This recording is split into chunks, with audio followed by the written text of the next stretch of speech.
Well, it worked. That worked, didn't it? See, panic over. Calm now. You're on holiday soon, aren't you? Yeah. You got to go off early. Well, about. How many holidays have you had? Because I only ever have time off when I'm working, like doing another job, like, you know, filming or something. But you seem to have a lot of holidays, just like, and you were sick as well. You was just like, because you had wet trousers, which is a little bit. Do you not care about the job? I mean, I've got to ask because, you know what I mean, if I was in charge, I'd worry about your motivation or, because yesterday we were trying to work out what you enjoyed doing, and we got to, Manchester United and moaning. And that is the two we came up with. I don't know where you get the moaning thing You're from. always whinging. About what? Everything. When? When did I last have a moan? Just before we came on air. Right, and why was that? I don't know, I can't remember. Because we were in a good mood. We were in a good mood, me and Rick. I'll tell you why. Go on. Because you brought a song in at 10 to 1. Yeah. With a load of effing and jeffing in it. Yeah. And saying, can you edit this? Yeah. Yeah. But that's your job. You could have brought it in yesterday. No, I couldn't. Why not? I hadn't thought of it. But why are you whinging? That's your job. And I didn't come in 10 minutes before. It was a good 20 minutes before. It just took you ages because you were whinging and moaning to even get started. I'm not being dragged into this. You are always... I'm on my holiday now. Well, not yet. No, you're not on yet. You're still working. Well, that's what's funny. This isn't even work, right? And yet it should be. Compared to what I do in the week, this is a doddle. Well, it's because you're not putting any effort in, clearly. Where are you going anyway? Where are you heading? Cornwall. Yeah? What's happening down there? Well, there's a monkey world. You're excited about that? We're going to go and see that. Probably go twice to that. Yeah. Whilst I'm down there. How long you went for? The whole week? Yeah. Yeah. So, this is with your parents, isn't it? Yeah. Taking them out. Your father, what do you think your father will be up to? What's he going to be nicking on this holiday? Well, There's a lot of tin in Cornwall. Since they've shut the mines. He's just called Suzanne, said they've got there, said it's a nice little place. Mm-hmm. There'll be no towels when you get there. So what are you going to do? What are you going to do? Just going to chill out and sort of like go to the pub and stuff? Yeah, like I say, I mean, all I've got planned is probably probably Tuesday and Thursday at Monkey World. What about Wednesday? What are you thinking of Wednesday? Just wandering around? Just sort of think about, you know... King Arthur and that. Where he was down there, wasn't he? I don't know, but I'll tell Where you going? something. What town? I don't know. I don't know where it is. Susan sorted it out. Yeah, she's sorted it out. I heard you on the phone to her saying, well, pack 2 pairs. Poor woman. She's packing your bags for you. Yeah. Right. But, you'd spend more time at home if Steve didn't come in at 10-2 with a rap record with, like, obscenities all over it. Yeah, well, we'll play that next week. Well, you didn't even get the job done, that's the thing. We can't even play it because you didn't get finishing time. I'll tell you what. Kings of Leon, Red Morning Light on XFM 104.9. I'm Ricky Gervais, with me, Steve Merchant and little Karl Pilkington. Getting excited because it's a special time of the week where he gets to talk about a cheeky freak of the week. Well, just get Rockbusters out of the way, right? Because I've got to put these prizes in the post bag now, because I'm shooting off. Yeah, because you've got to go early. So, I don't know how you do your job. You went to Manchester, you went to, Madeira, you had a day off because your trousers were wet and you had a cold, and now you're shooting down to Cornwall, you're leaving early. How do you get your work done? And you've got one job, me and Steve have got loads of things to do. I'm fast at me work, like I said, the prize is ready and packed up. Here. No one's being affected by me shooting off early. Right? Okay. Are you actually going to be here next week, or are you still going to be in Cornwall? No, you see, there again, I'll be back in time. Oh. And in the week, when I go to, you know, Cornwall, to see the Monkey World. Yeah, you're 2 days past the Monkey World. That's still work. Yeah. That's still work. What? You're going to interview some of the monkeys. I love that. I love that. You were going, could a monkey live without bones? And so I'm going, Karl, shut please, just look at the monkeys and eat your ice cream. And that's work, is it?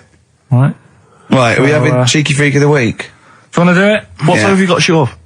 Could do with shooting off sort of soonish. Okay. To be honest. This is not radio. Have you ever heard that on a radio show? Chris Tarrant going, I can't shoot off right now. I couldn't get a later train. I know! Why did you get a later train? There isn't a later train. So I couldn't get to Cornwall tonight if I had to. If I had to finish this show, I couldn't possibly get to Cornwall. Rubbish. Of course there's a later train. Oh, I've booked it now anyway. Right, well that's the point, isn't it? Yeah. You're not thought whatever. I don't think the show's lost anything. I think we've still had the, Freak of the Week's coming up now. This week. That's what I'm saying about Freak of the Week. It's to get people thinking, right? Thinking how lucky they are. That, you know, they don't have to comb their face. What are you talking about? What do you mean? Freak of the Week is to let people know how lucky they are. just... What about the little freak you're talking about? What are they thinking? They're going, oh, he's talking about me. I'm a little hairy lizard man on a stick. Pop in, give us a call. I thought, you know, that's what I'd like to do on a TV programme. That's what I want to do. I want to go and, like, meet these people and say, right, let's just go shopping. Let's, you know, we'll film what your normal day's like. Yeah. Let's pop out. Nip into Sainsbury's or whatever. Yeah. You know, buy a comb. Park right up close to it. You know what I mean? Yeah, yeah. So what you're saying is you just want to get a little message out there, which is that there's always someone worse off than you. Well, there's proof of that in this room. You know what I mean? Oh, Carl, when's your train? In a minute, I'm going to get going now. I'll see you later. Thanks, Carl. Brilliant. What are you playing? You can play a song? Kirsty McCall. Yeah. I'll see you later. Kirsty McCall, New England. Karl Pilkington has left the building. He's rushed away. He's on his way down to Cornwall. And we're left by ourselves. Indeed. In the room. See, if we can do this... If we can press all the buttons and not make any mistakes, strictly speaking, there's no need for Carl. I don't mind if we make mistakes. Well, no, exactly. We never were in the old days, did No, we? sure. I think Carl is going to love Cornwall. Because I think, one, the mayor is probably an animal. Yes. And I imagine the townsfolk think like Carl. Yeah. Do you know what I mean? I imagine he'll stay there. He'll be made king. Have you ever seen Return of the Jedi?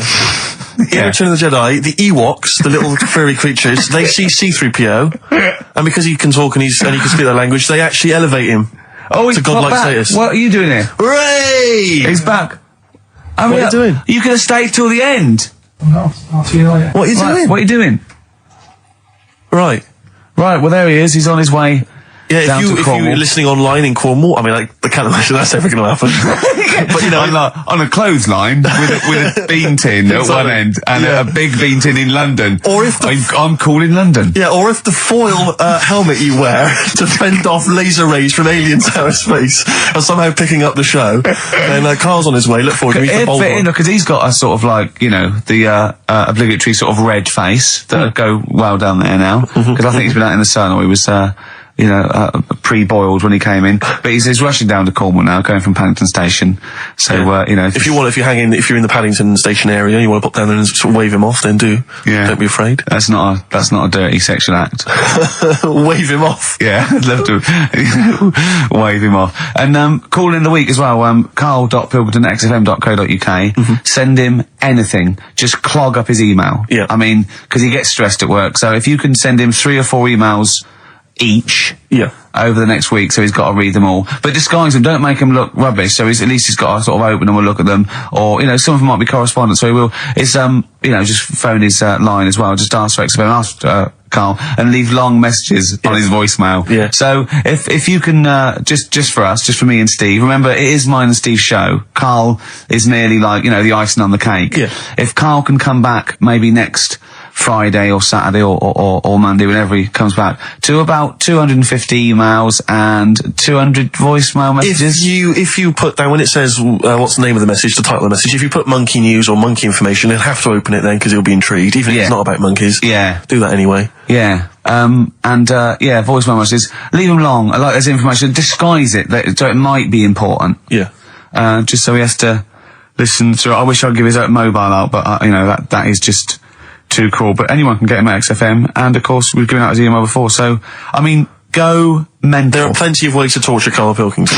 I mean, we're doing all we can on a Saturday, but we're only 2 people. But we're only 2 men. You know what I mean? So listen, go berserk. We'll be back next Saturday, and we'll leave with a song for the lovers, song for the ladies, whatever. It's a beautiful track. A song for the sunshine. Song for the Sunshine. It's Lily White by Cat Stevens. And we've done it. We don't need Carl. Definitely not. See you next week, Rick. Bye. Well, there's the darkness. They believe in a thing called love. Carl, do you? This is XFM 104.9. That is my favourite band at the moment. You love them? I absolutely love them. I think they're funny. I think they're straight down the line with a little bit of tongue-in-cheek. Brilliant. Did you see them on Jules Holland last night? I didn't, sadly, no. Brilliant. Were they good? Yeah, absolutely jump. Oh, I mean, Jules didn't know what to do. was he playing some Boogie Woogie? They wouldn't let him play Boogie Woogie over the Blimey. song. That's what I mean. That's why he stayed back. But I can't imagine it was very good then. he shook the. I'm surprised you say they were good. It was Jules wasn't thinking I mean, the old Irish. I thought, hold on, this is missing something. Yeah. This is missing someone from Squeeze vamping over them. Exactly. But yeah. they did well without him. Extraordinary. Yeah. Well, Here we are good then. luck to We're him. back. XFM 104.9. Carl had to leave early last week, but you stay to the end this week, mate. Or Yeah. yeah. You don't need another holiday. Oh, he started already. I mean, you Steve's know, made you look like a bit of a twat already, and it's Yeah. only 1:05. But the only reason you don't go on holiday is because you have to spend money. Oh, and he's come straight back. Wow. He's gone straight back. I can't come back to that. Oh, It's just dynamite. It's just absolute. That was Although the searing. last It cut to holiday, the chase. last holiday Steve had, he sort of found a third world country so he could live like a king for a week. It was Cuba, wasn't it? Going to Cuba, amazing. You can almost rule the place. If it weren't for Castro, I'd have been in charge. Kind of cash I was flashing around. They do anything for $1 over there. It's extraordinary, literally. I mean, it's amazing. Yeah. Oh. Definitely. And I went to Kenya before that. So he thought to the prostitute, said no. You were going. Yeah, well, it was $2. I mean, I'm not made of money. Do you have a good holiday, Carl? Yeah, it was alright. It's alright. Went down to Cornwall. Now, Tell you you were what, going to the monkey some odd sanctuary. people down there, Steve. Well, don't look at me. I'm not from Cornwall. Well, you're from that sort of area.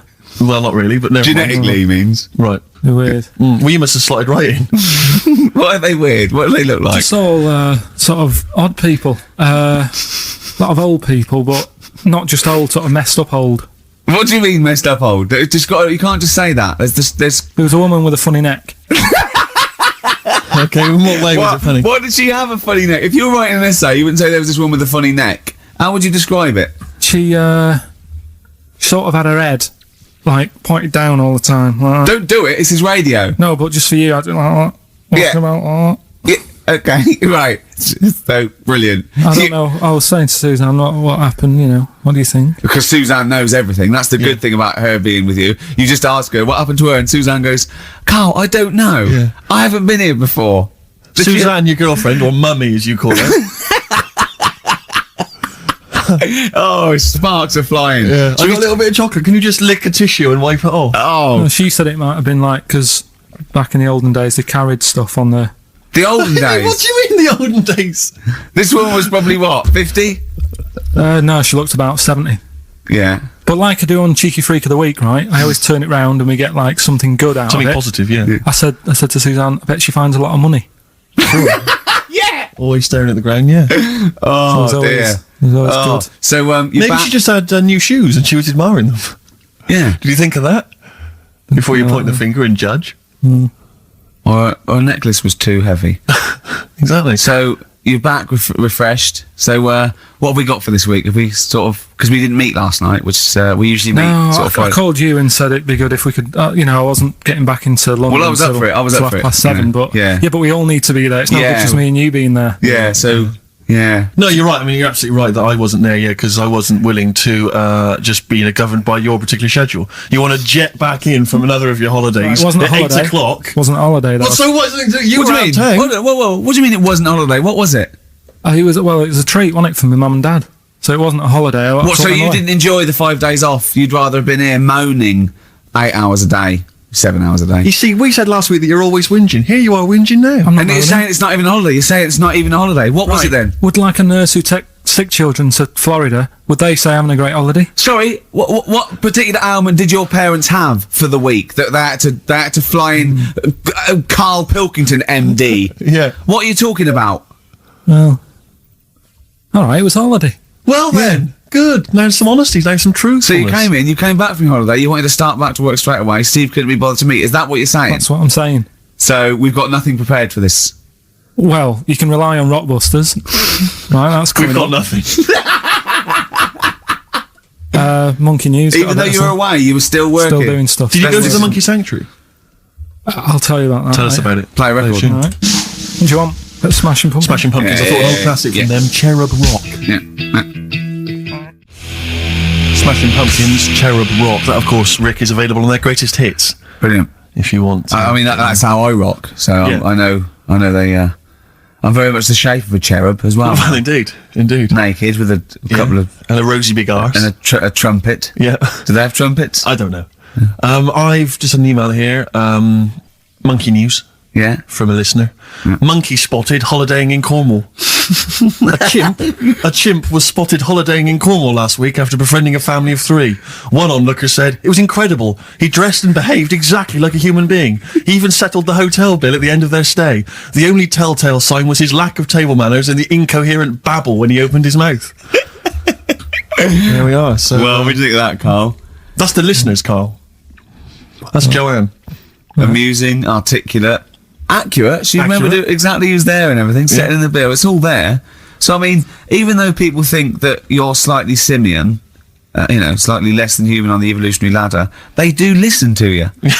So, I mean, I don't know who's more stupid in the end, you or the listeners. Well, you may recall, Rick, at the end of last week when Carl had to shoot off early, we issued a little request for listeners just to bombard Carl's email with just pointless emails that really weren't about anything, just to clog up his email for when he returned. Yeah. Rick, they sent them all to us. Brilliant. I mean, that's the kind of listeners that we've got. We've got reams here on our email of just junk. I mean, it's like a Marx Brothers plot, isn't it? I mean, It's just ludicrous. listen. Listen to what we say. I got one about a shaved cat. Well, that's not pointless. I'll be reading that later. Oh, it's relevant. I'm happy. That'll keep me going for a couple of weeks. I'll be reading that later. Did you get to the monkey sanctuary? Because this was the big thing. You were going into Cornwall, you were going to visit the monkey sanctuary. I've never seen someone more excited. You had 2 days put aside for the monkey sanctuary. How did it go, Monkey World? We were on our way, right? I found like a little, in the little cottage that we had, right? It's like a little folder, with little leaflets in saying if you're into mountains, you want to go here. Yeah. If you're into castles and that. Here's a Little castle monkey world. on the leaflet, right? So I thought I'll be needing that. Took that out, made sure that's safe and that, right? We get in the car, getting ready to go. My dad says, "Where is it?" I look on the back.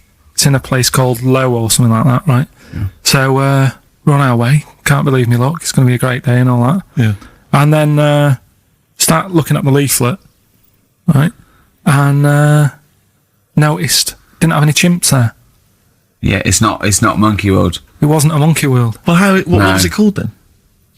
Something like Monkey Town. yeah, it was just it had like woolly monkeys in it. That's what They had what? Woolly monkeys. What are woolly monkeys? Those things, Johnny Vegas off the advert. Right. Loads of them. They're dumped now since ITV Digital went under, so they just put them in a cage.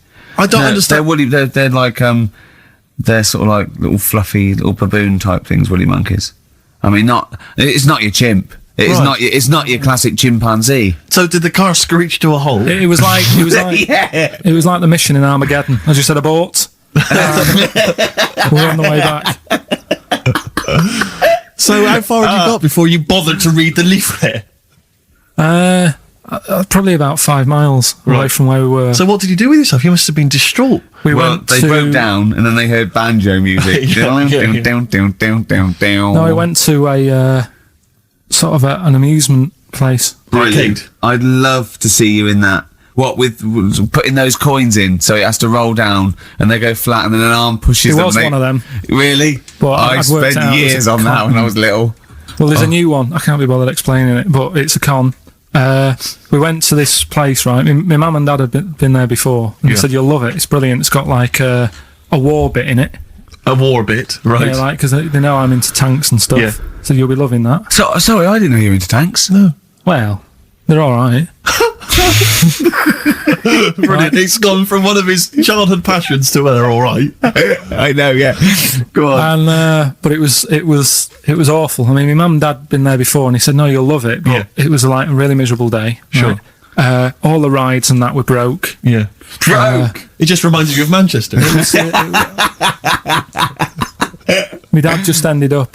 He was more interested. There was a really fat family there. Well, presumably he was breaking into the machines trying to scoop off the cash. I like the fact that those poor fat family were going, why are those people looking at us? Yeah.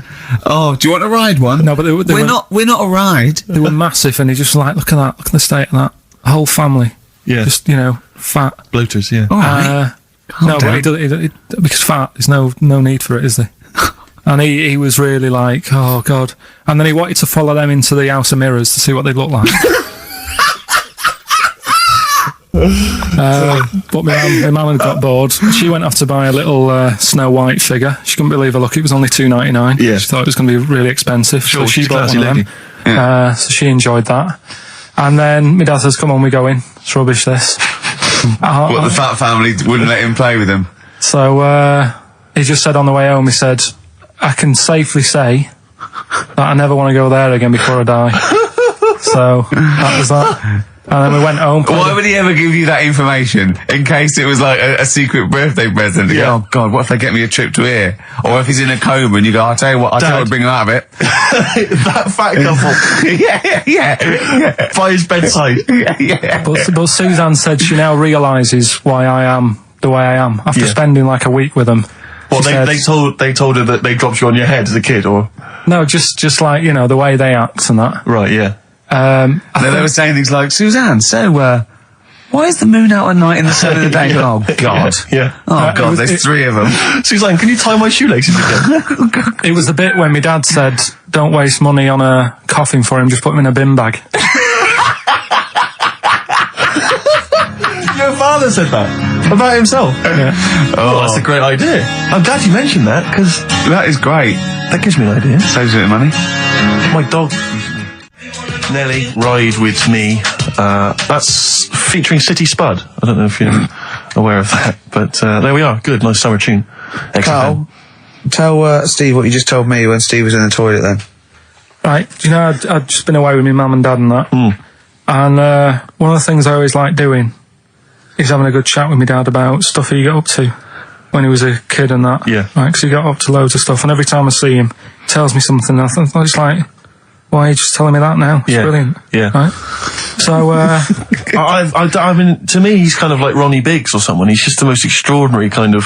well, this happened, right? character. I can't remember. There was a delay yesterday. There was problems on the Paddington line, and he was saying, "Oh, trains aren't what they used to be." Sure. He said, I was They looking. used to be horses, didn't they? Well, he was looking in the booklet, and it was saying, you can have your bags collected if you want, but it costs you £5. Yeah. So that's outrageous. Sure, of course. Right, so he said, that's the problem with this country. We've got good with computers and that, but when it comes to, like, getting service, it's gone out the window. Yeah. Right?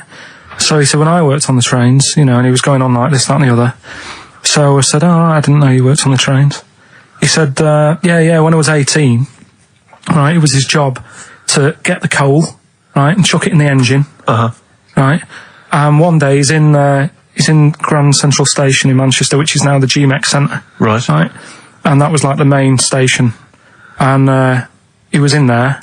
The fella who should have been sort of driving the train, right, he said, I'm just nipping to the pub. Sure. So you just stay here, keep the engine topped up and stuff. Yeah. So he's like, yeah. For a quick getaway. Yeah. Right? So the fella goes in the pub, and my dad's in there, putting the coal on. He did his bacon and eggs on a little shovel. Yeah. And anyway, fella comes up. He says, "Right, can you move the train forward now?" Oh, blimey. So he was like, "Oh." So he didn't want to say, "Oh, the fella's in the pub," because he'd know. He'd say, "What's he doing in the pub? He should be working, right?" So he said, "Yeah, no problem. I'll sort it out." Right. So he puts it into gear or whatever you do on them trains. Sure, right? puts it in first, yeah. Starts going forward. Now, people who don't know about trains, something that I learnt is if you're carrying a load of coal or whatever on the back of it, they don't have brakes on each carriage, right? It's only the engine that has brakes on it. So when you pull the brakes on the engine, the whole weight of what it's pulling is pushing you forward. Sure. Right? Yeah. So he doesn't realise this though, because he's just used to cooking bacon and eggs and chucking coal. Of course, yeah. So you've got to slam the brakes on sooner than you would normally. Yeah. Well, you have to anticipate it, I suppose. Yeah. But he didn't know that, so he's pulling in, he's thinking, right, I'll put the brakes on now. Yeah. Right? Puts the brakes on, the train just keeps going, he's going, oh God, it's not stopping. Sure. It ploughs right through the signal box. Right? Loads of damage. Pulling the signal, don't know what they're doing. Yeah. Loads of damage done. Apparently, if it was today's money, it'd be about £3 to £4 million worth of damage. It shut the station off for 4 weeks. But he didn't lose his job. The fella had lost his job, the one who was in the pub. Yeah. He said the funny thing was, he said like £4 million worth of damage. He did his ankle, his wrist in. He had 3 weeks off sick and got paid. So it's brilliant. So I love your family. It's extraordinary. The Pilkington gene. weird, isn't it? I'd like to see a documentary following you and your family. And you'd have to get the family involved. No, this sort of stuff my dad goes on about. They'd never put it on telly.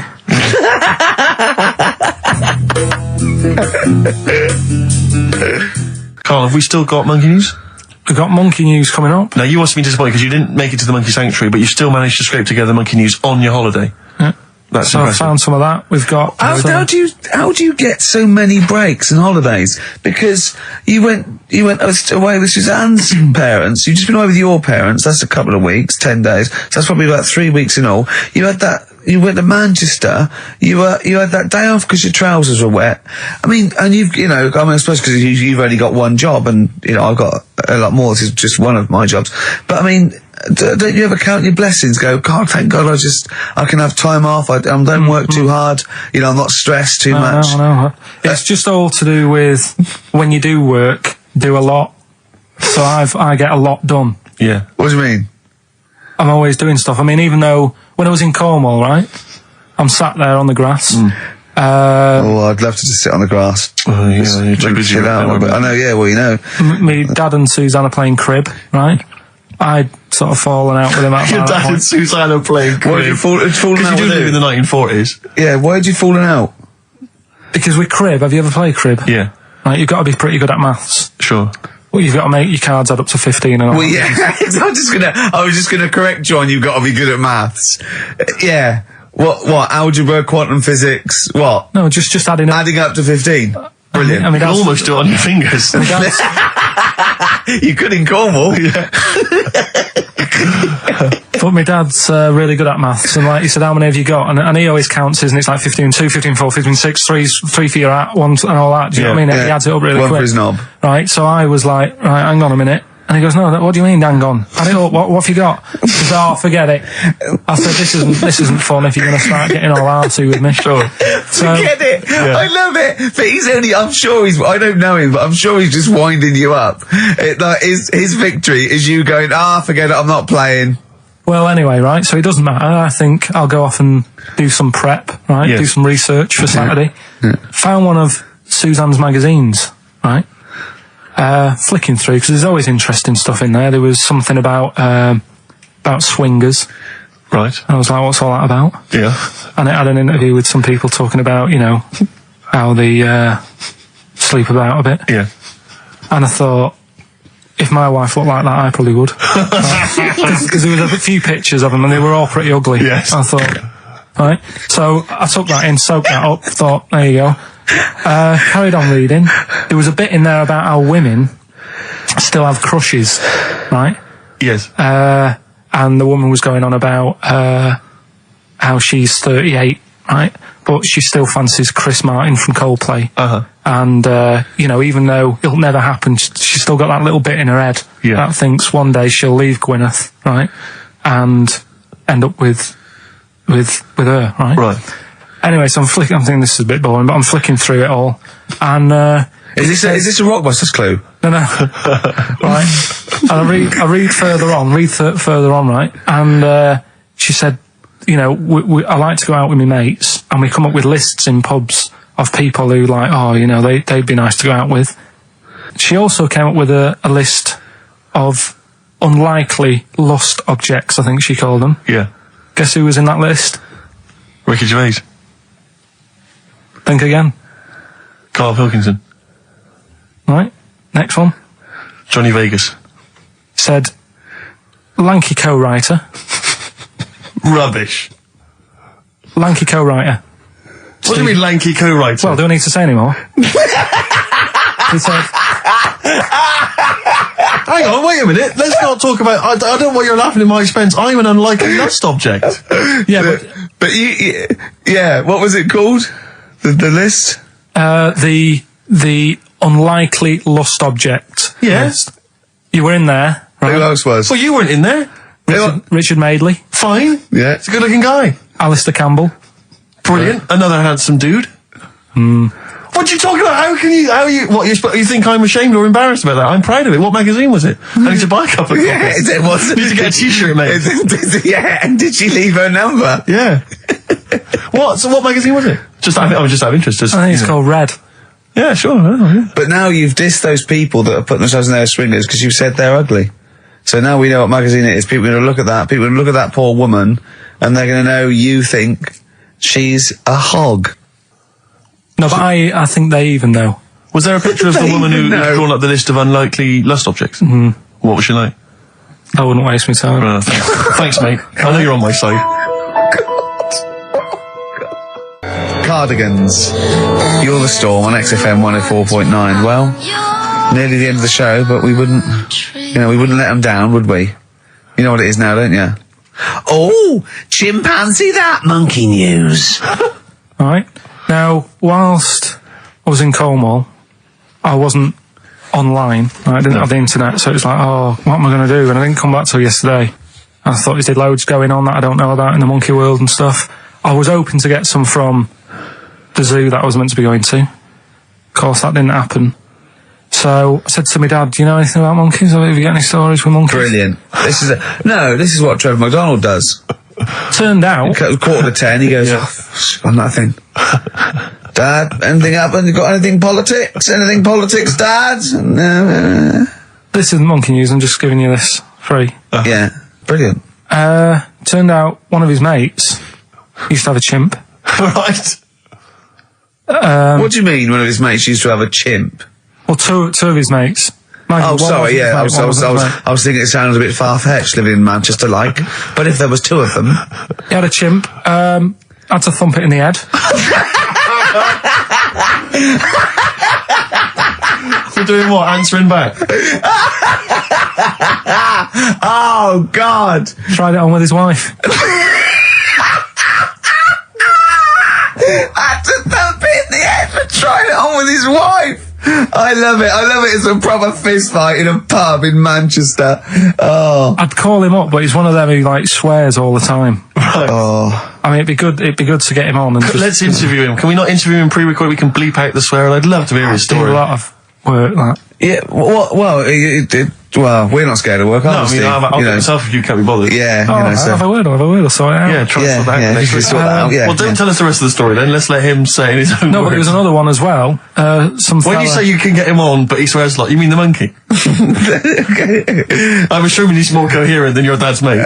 But there's him, and there's some other fella he knows who had a funny name. I'll have to find out, because you'll love his name. But he was a drag artist. Yeah. And I think he said my dad went round one day, I don't know why, right? Went around there, knocked on the door, chimpanzeed. Carl, I don't know what you're doing, mate. I don't know where this place you live, next door there's an horse in the front room. There's chimps running round. Mad. Anyway, chimpanzee!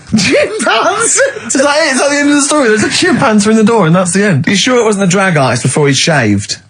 no, I'm sure it wasn't your gran. Because I like the really airy ones that decide they can be female impersonators. Yeah, your gran. Oh, proper rock band. Best band since Thin Lizzy. The Darkness. Well, big words. Growing on me. XFM 104.9. Bit rash, I think. R. Gervais, S. Merchant, K. Pilkington.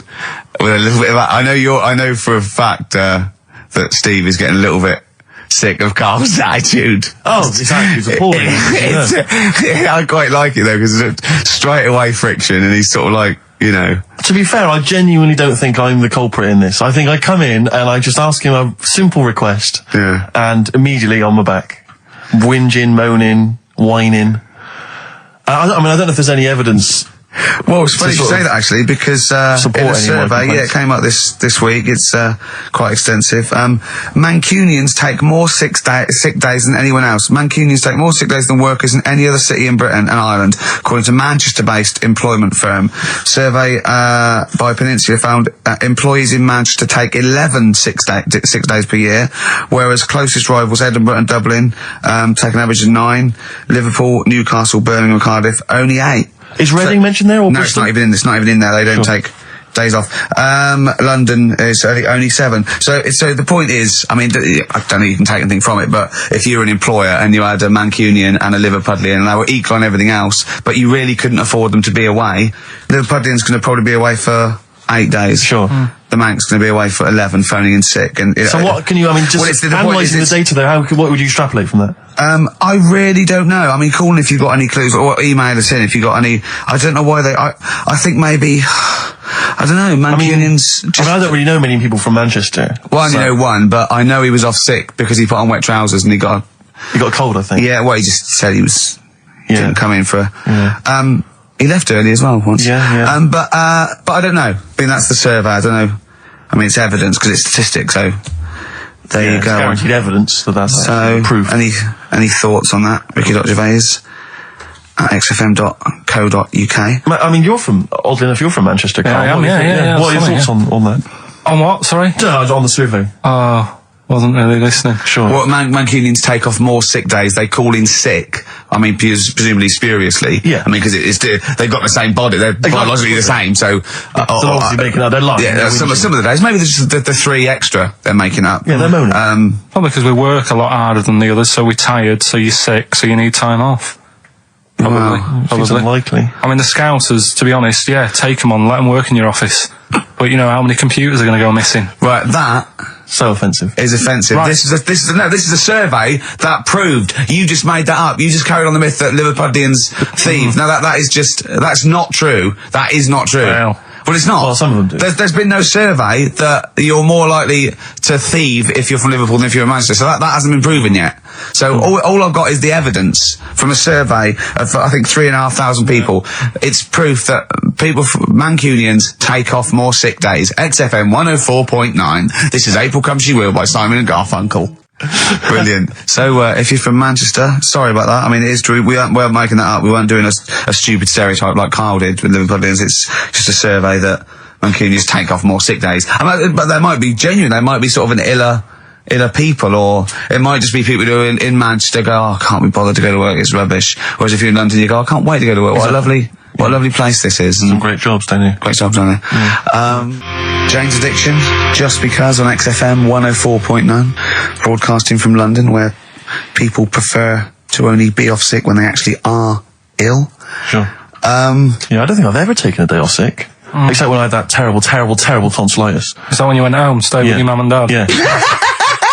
Why is that a problem? Nurse back to health. No, I'm not saying it's a problem. Nurse back to health. Yeah, I've got a loving family. So sue me. What do you make of that?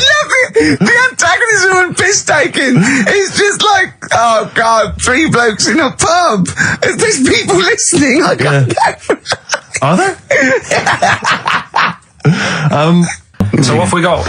It's 20 past 1. What have we got? We're on till 3. Well, we've been talking. We've been doing well. We've been playing some great rock and roll. We've been playing some lovely songs. We've told them. We've explained a survey just for employees. Be careful. Yeah. We've put that out there. We put a shout out there. People know. I mean, would you say it was probably safest if you are an employer to never employ Mancunians? Well, I wouldn't go that far. I wouldn't go that far because you see that's only an average. So I imagine some Mancunians, like Londoners, are nice, reliable people. It's probably just a few bad eggs that throw the stats up a little bit. People that would go, I'm not coming in today, I'll put on some wet trousers. Sure. All right, stay in bed. Yeah. Stay in bed. Yeah. You still got them on? Yeah. Well, pop them off. Yeah. Put them on the radiator and go to bed with a little duvet. That'd be the best thing to do. Yeah. Yeah. So, all right, Carl? What's your attitude? Is it because you're tired? Yeah. Well, why are you tired, though? You were saying that watching those Channel 5 films again, weren't you? Did you ever go on a picnic, Carl? Was there places to go in Manchester, or was it like Quarryland, mostly? The problem with those adverts, like when I was growing up, they'd sort of give you ideas, because remember the Charlie's one, right? And we were on holiday, right? And I met these 2 lads who are knocking about with like mates and that. And that advert came on, and we thought it'd be a good idea to wind his mum up, because this advert had just been on saying, kids are going missing in Wales, right? Yeah. So we said, this will be a good laugh. We put the kid in the wardrobe. His mum came back from shopping. We said, he's gone missing. We haven't seen him for hours. That's terrifying. I know. That's appalling. How old were you? About 13. And what was his mum? She must have been. Yeah, she was going mad, and that's when we thought, oh God, we've gone. Will we say anything? Will we pretend we don't know where he is? Open the wardrobe, he'd suffocated. Yeah. That's horrible, Carl. I know, but Such it's a just cruel what you thing. do, isn't it? It's just what you do. Well, no, you do. What do you mean? It's just what you do. I- What was it? Was he in the wardrobe? Was he listening to this? Why didn't he go, Mum, it's all right, when he heard her crying? No, she wasn't crying, she was just panicking and, like, screaming a little bit and that. Screaming a little bit. Okay, we'll tell her when the screaming starts. Exactly, yeah. And then, what's the other thing? Like, on the same, like, you know, all this was going on when I was growing up. And, one time we're on holiday, and my mum says, right, if you're going on the beach, it's a big beach. But, you know, if you're going to go out and play there, I need to know where you are. So what part where of the these beach you're going bells? to. Where this cowbell round your neck. She gave me a balloon. Good Give you a idea. balloon. A balloon, and it just, you know, sort of attached to my arm, so wherever I was playing in the sea and that, you can see the balloon and that. Brilliant. But then the problem was, everyone else thought that's a good idea. Cool. And it was just like loads of kids with balloons and that. Oh, I've ruined it. So that didn't work. Yeah. Had to bin that idea. Yeah. This is what we were talking about, actually, weren't we? We were talking about the fact that you're quite proud of the fact that you've got no formal education, really, and yet you've pulled yourself up from the bootstraps. Yeah, well, I know people who've got results and that, and don't do anything. Sure. Do you know what I mean? They're on the street. So I've used all my energy as I've got older, rather than burning myself out as a kid. Right, yeah. Do you know what I mean? Sure. So I don't know if that's advice.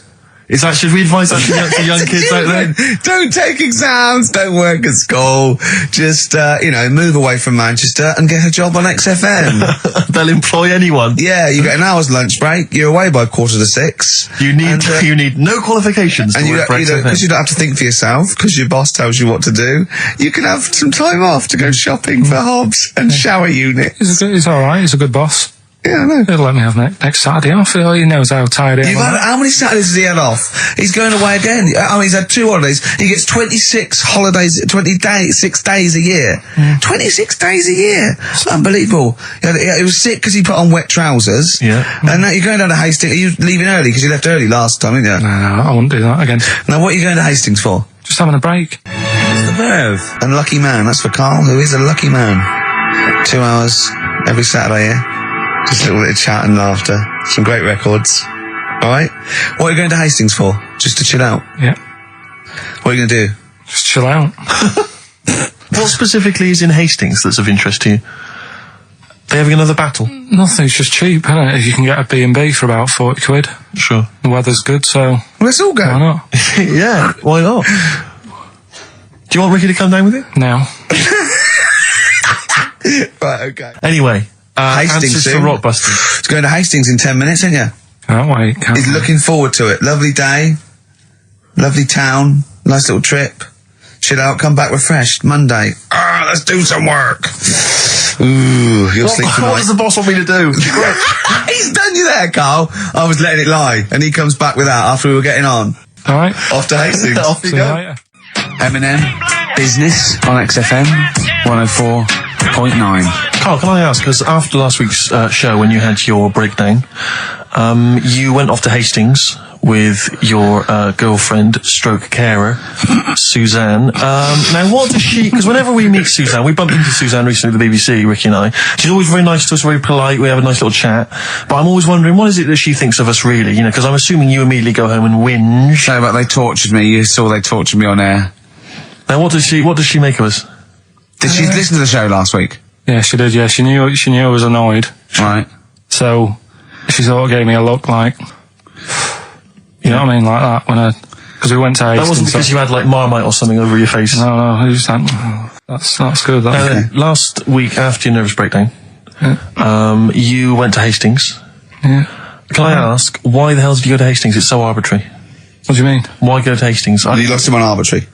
Why did you choose that above all other places within... It's amazing, isn't it? You look at his face when you say a word that, you know, he doesn't understand, and it just goes dead. It's like when your computer freezes. Yeah, it is like that, yeah. Is there an equivalent to Control-Alt-Delete when Karl just doesn't understand, so we have to press, like, knob, bollock, finger up arse. It takes him out of his sort of stupid, doesn't it? Now, that's 3 things to press, but you've only got 2 hands, so... Wow. Yeah, I know. God, what would I do? I'd have, hold on, so I could have the thumb of my right hand, pop that up his arse. I'd have probably my index finger of my left hand on his knob.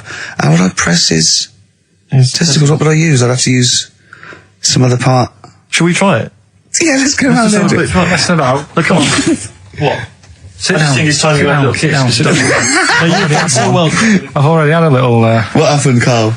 He loves it. I'm just going to give you a little kiss. Just for the webcam. Right, hurry up then. All right, on the lips. No, no. Oh, come on. Oh, God. I love it because he hates it so much. You wouldn't get that radio on. But amazing, I could have kissed Chris Moyles.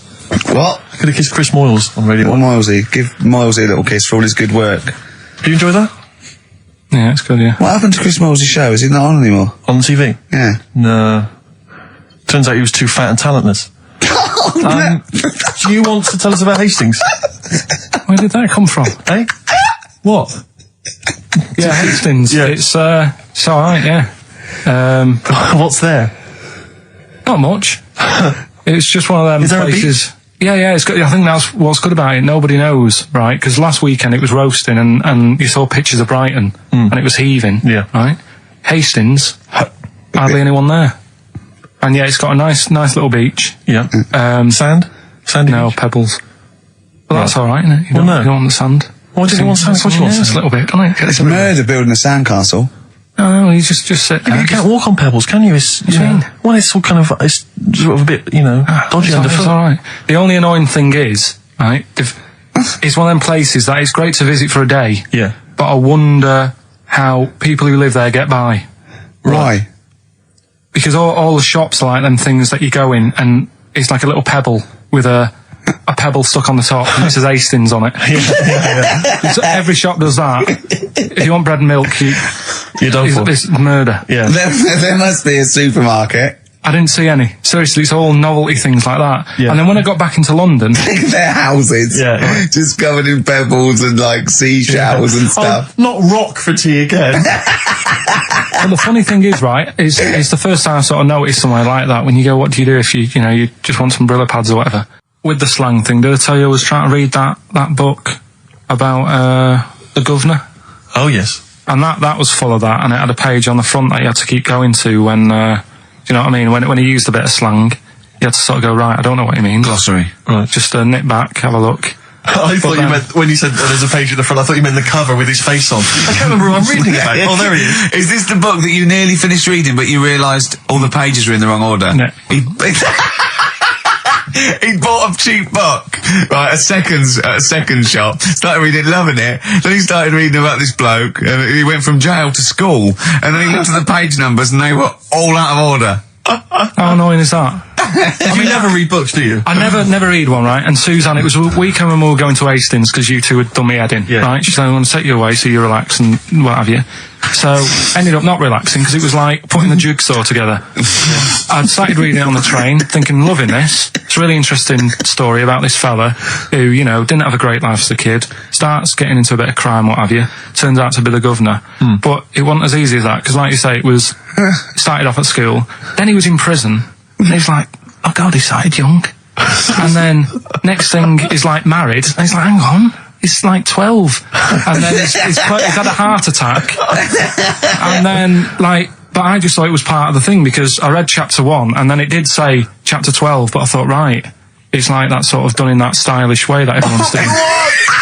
What kind of a biography? Look at that, it went Starts there. messing with the medium. I was born in the East End. Take one onion, add some, this is But it's the idea that an East End villain's going to write his autobiography, but think, I'm just going to play with the form a bit. I'm going to get quite postmodern with this.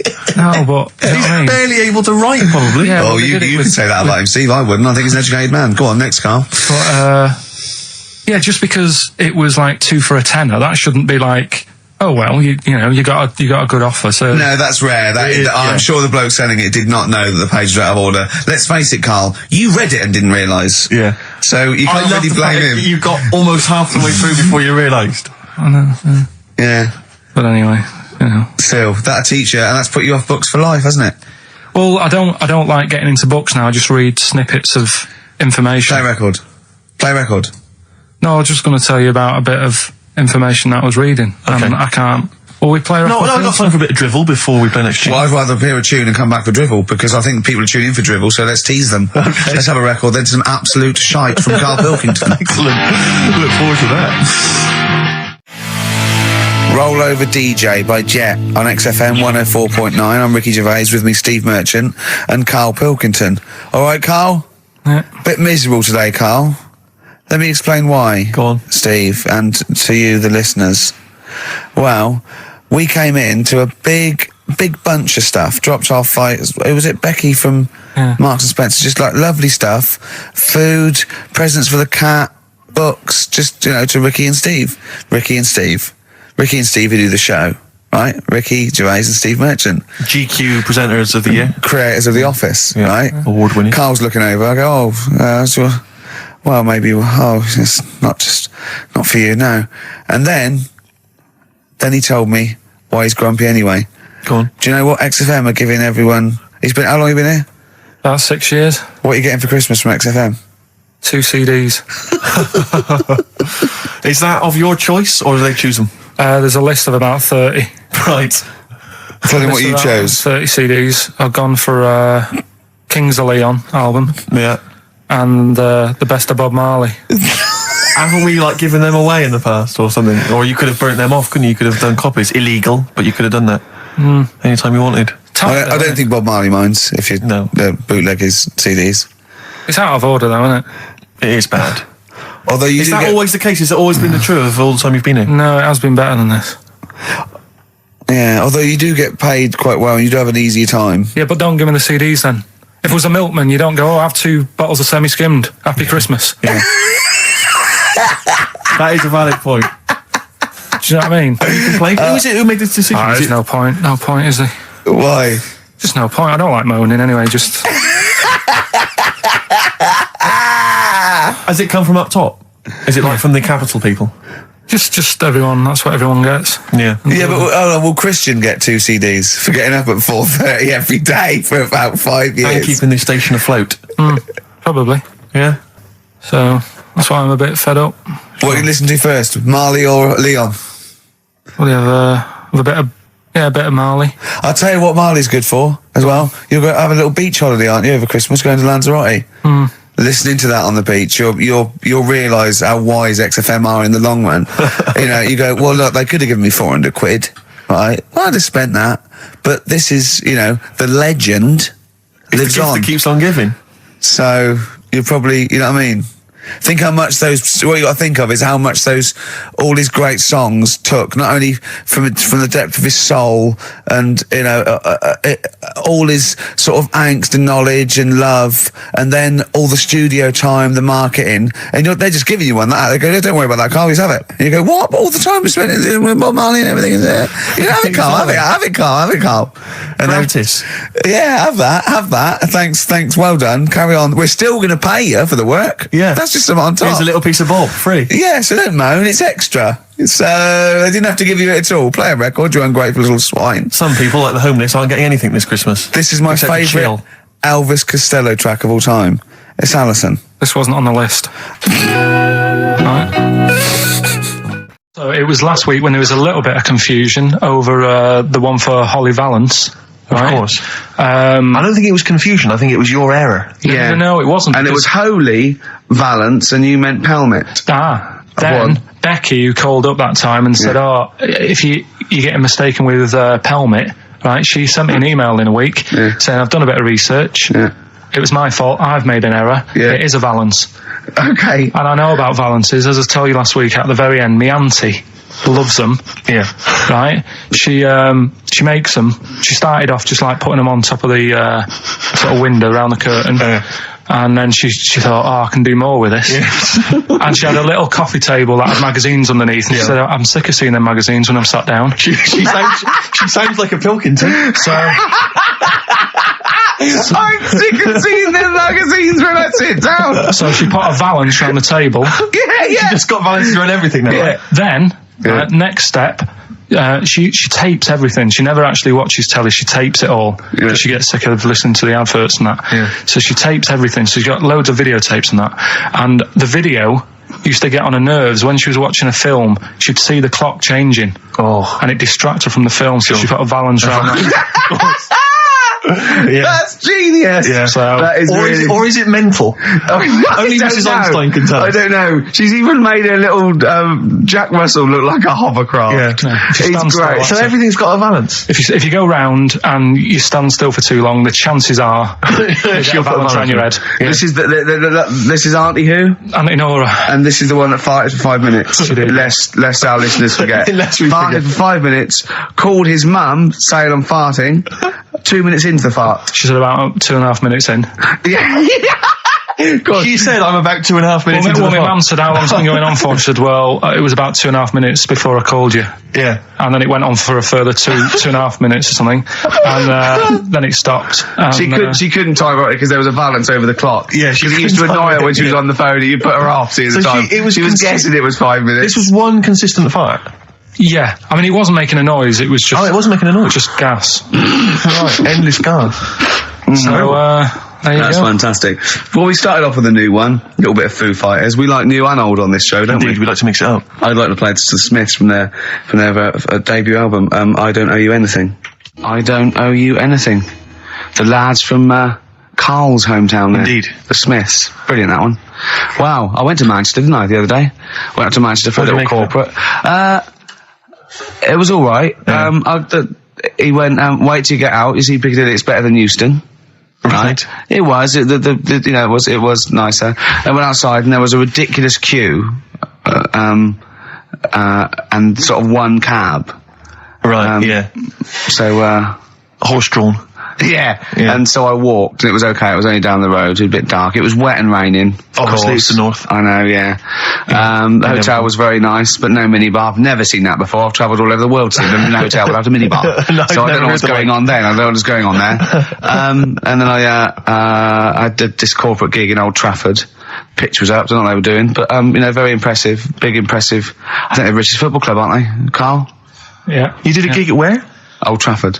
It was in a function room. Oh, there, well, I but, thought it was the stadium. No, I'm not that big yet. No. But I mean, I can't really comment on Manchester. I do know that Liverpool was voted most important music city via poll. True enough. Carl, you're making noises while I'm talking. Yeah, but you do this all the time trying to wind me up. And I'm not saying Manchester's the best place in the world, but what I'm saying is there's bits of it that I really miss. Yeah. Like last Sunday, right?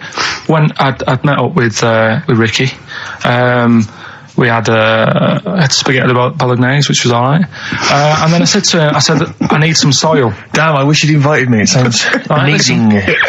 So I need some soil. What do you think? You need some what? Soil? Soil, yeah. I need to repot a plant, right? Yeah. So You need to repot a plant? Yeah.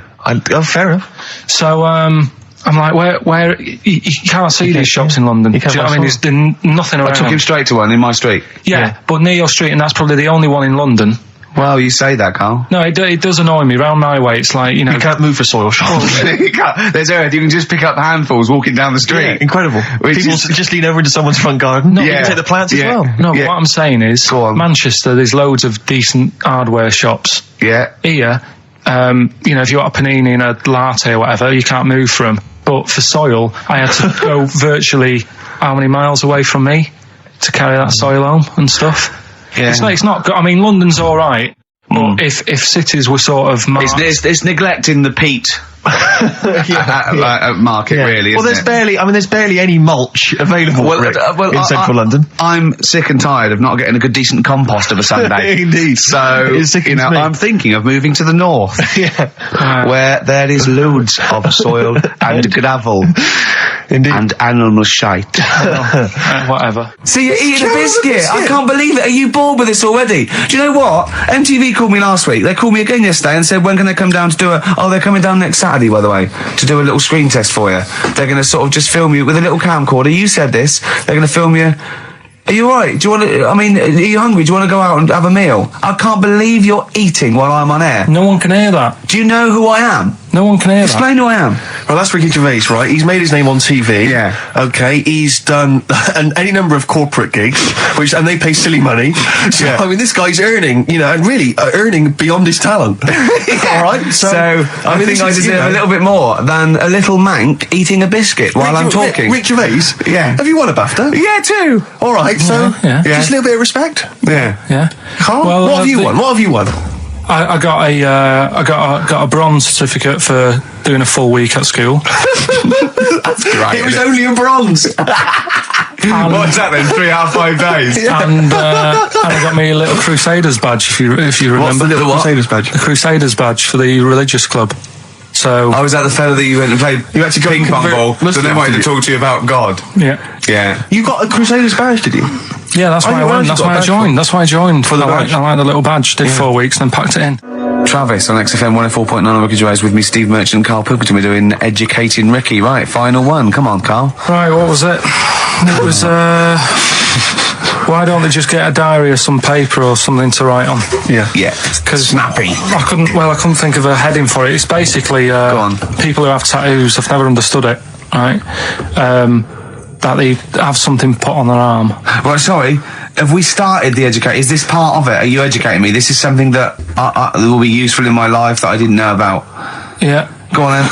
No, it's just that they've got a machine out, right, that does tattoos. You come up with a design you want, and you this machine scans it, and you put your arm in this thing, and you press print or whatever, and then it does the tattoo on your hand or on your What, like arm. loads of little needles that follow a pattern?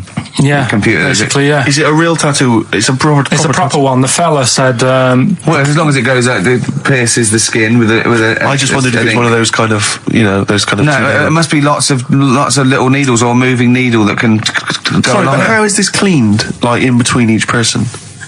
don't know, probably, I don't know. Well, no, as long as it's only that. If it's one needle, it's just the head, isn't it? If it's one needle that moves, and does it like like loads of little. What are we gaining from a machine doing it? Just because they're not going to sort of mess it up. But hold on, how do you keep your arm still? Because your skin moves slightly. So the machine it's sort won't. of strapped to your arm. Right, And so the it's fella, spread- the so- fella said that the tricky thing was in all this, it was the fact that, nobody would let him test it out on anyone else, so he had to do it himself. But did it work? Because the thing is with a tattoo works, artist, they yeah. can see when your skin's moved and they can see what they've done and they keep wiping it and looking. Whereas a machine's just got to trust itself. Yeah. So I think one needle could go wrong. If it was a lot of needles that it just came down, like, 1,000 needles that was an imprint. Yeah. But obviously I'm asking someone who hasn't delved any further than there's a machine that can give you a tattoo. That's all you've got at the moment, isn't it? Well, basically. That's all you've got. I mean, that's what I've got because I'm not a fan of tattoos. I don't. But where did you read this again? This was Internet? This was on the internet. Yeah, it was. Yeah. Okay. And I just don't understand why people do it. That's what got me attention. Because me, Sorry, what have I learned from this? that if you wanted to get one, you can get one done by a machine now.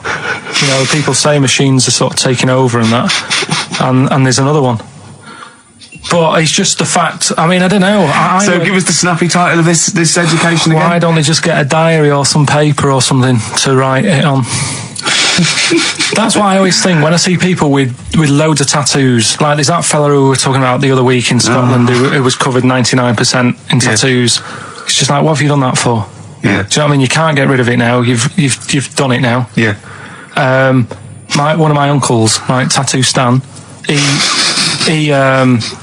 he's just caked in them. Tattoos. Right. I don't think he's my proper uncle, but it's just like my dad's got. Tattoo Stan. No, my dad's That's a province in Russia, isn't it? My dad's got loads of mates who. When you say he's not your proper uncle, do you know, like when Just a bloke someone who used to comes hang around around, with the school? alright, Uncle Stan? Yeah. Do you know what I mean? And my dad had loads of mates like that. There was John the Screw. Right. So he either works in a prison or he likes to have sex. Cabbie. Cab driver. okay. There was Jimmy the Hat. I don't know what he Jimmy did. the Hat. Yeah. And, Did he wear a hat? No. No. There was Fred the Veg. You sure he wasn't a relative? Sorry. Fred the Veg used to get us like big bags of potatoes and that. Fred Veg, okay. And there was Tattoo Stan. and he was just caked in them. And I used to always look at him thinking, why have you done that? I must have only been like, 6 I or suppose 7. if you're born with a name like Tattoo Stan, Exactly. you're destined, aren't you? Were Really? they like a 1950s gang? I'm worried just about. like- I'm worried Who were about doing a bank job? What was his name? The Hat. What was his name? Jimmy the Hat. I'm worried about Jimmy the Hat. Yeah. Not having a hat. I don't understand Are it. you sure he didn't have a hat? Not when I met him. Did he ever wear a hat?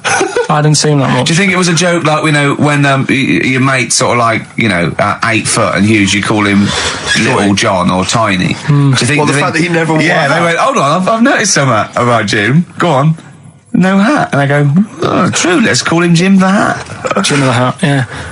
But my Uncle Stan, he had like loads of them. He did them himself. Oh dear. And it was always that thing. What was it things like? He had like the cross. cut here one. Cut here, on made the in neck. Britain. And if you're going to do them yourself, I'd say at least make sure you're sort of a good drawer. Yeah. And don't do it in the mirror so it comes out backwards. Well, that was the other thing. But like, I remember he did. Names are all right. He had like all his kids' names down his arm. And, what are they called? Yeah. oh, God, it's, Tattoo Stan Jr. Yeah. and Paul shits the bed. I'm trying to. Oh, Wabbai Kate. Yeah. But he had. Frankie never amounts to anything. Oh, God. So he had like. Johnny, I don't think he's mine.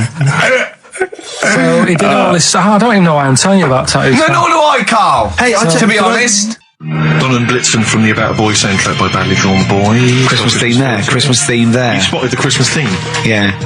Carl's not really in festive mood, but I can't imagine Christmas is your time of year, is it, Carl? Well, I'm not sure any time of the year is, really. I liked it when I was about. I think when I was about 7, I enjoyed it. was that the one? Was that the year, the big year for You you? get loads of stuff. You don't have to worry about anyone else. But once you've like got a job, What did you get when were you doing your paper round? How old were you then? I was about 13, 14. Well, that was then you were a man, weren't I you? had to buy stuff. Oh. But you're still not You're having quite a good selfish, time. man, aren't you? I didn't realise this. No, it's just that And Christmas. that's coming from him, Carl. My dad always said. Oh, right, steady on. Dad said Christmas morning was for for me. So he used to stay in bed. So he never. That's brilliant. That's a great thing to say, isn't it? Yeah. Christmas morning's for you. Run wild. Do what you want. Just don't bother me. I'm going to Honolulu for 2 weeks. That's great. Dad, it's Christmas. Do I have to do anything? No. So my mum used to get up because she used to like to see my face light up, when I opened the presents. And then, to keep the fireworks. and then I'd have to go to my bedroom from about 6 o'clock onwards because like my mum and dad were into having big Christmas parties and I wasn't like old enough to go. Right. So they'd say, right, you've had your fun there, you go up to your bedroom, stay in there. And, Really? Yeah, I remember one year, right, I got a train set, that's what I wanted. Yeah. Right? It's brilliant. Playing with it all day. I thought, I don't mind about the party, I'm happy staying up here playing with this. Brother comes in, he's had a few, right, he's going, yeah, give us a go on your train. How old is he? He's a bit older than me, so he might have been like, let's see. Well, let him be must 18. Yeah, probably about 18, 19, And how old something were you? like that. I had a train set, so, I don't know, about 14. something like that. Yeah. Right, so I'm playing on that, loving it and stuff, and then he comes in and goes, oh, give us a go. He turns the transformer up to like 14. He went really fast for about 5 seconds, broke it, and then he went back downstairs. Wow. So Christmas, I hadn't even got to Sounds like Christmas Day. the Conservative government with British Rail. Satire, that is. Satire. I just thought that there's satire.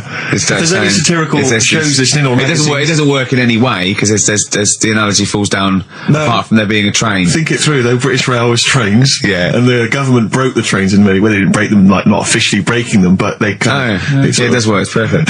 Oh, I'm very pleased with that. And I can't. And no one's asked him to be on the Have I Got News For You. It's weird, isn't it? 'Cause it's strange that when you've got a satirical mind that's as quick as that. Yeah.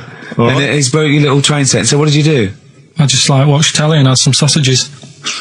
I bet you were happy with that, though, weren't you? It's a bit annoying though, isn't it, when your main present of the year has been broke. And Did then, it ever get it fixed? No, that was it. Put away. I'm intrigued why your parents wouldn't let you come and join in the festive fun. Was it like really debauched down there? Was it like eggnog everywhere? Well, no, but I mean, that's fair enough. 6 is a little bit early, but I just think, if you're a kid, he had his fun, put him to bed at 8, maybe. And You think so on Christmas Day? I thought that was a day for family. Well, not if there's a party going on.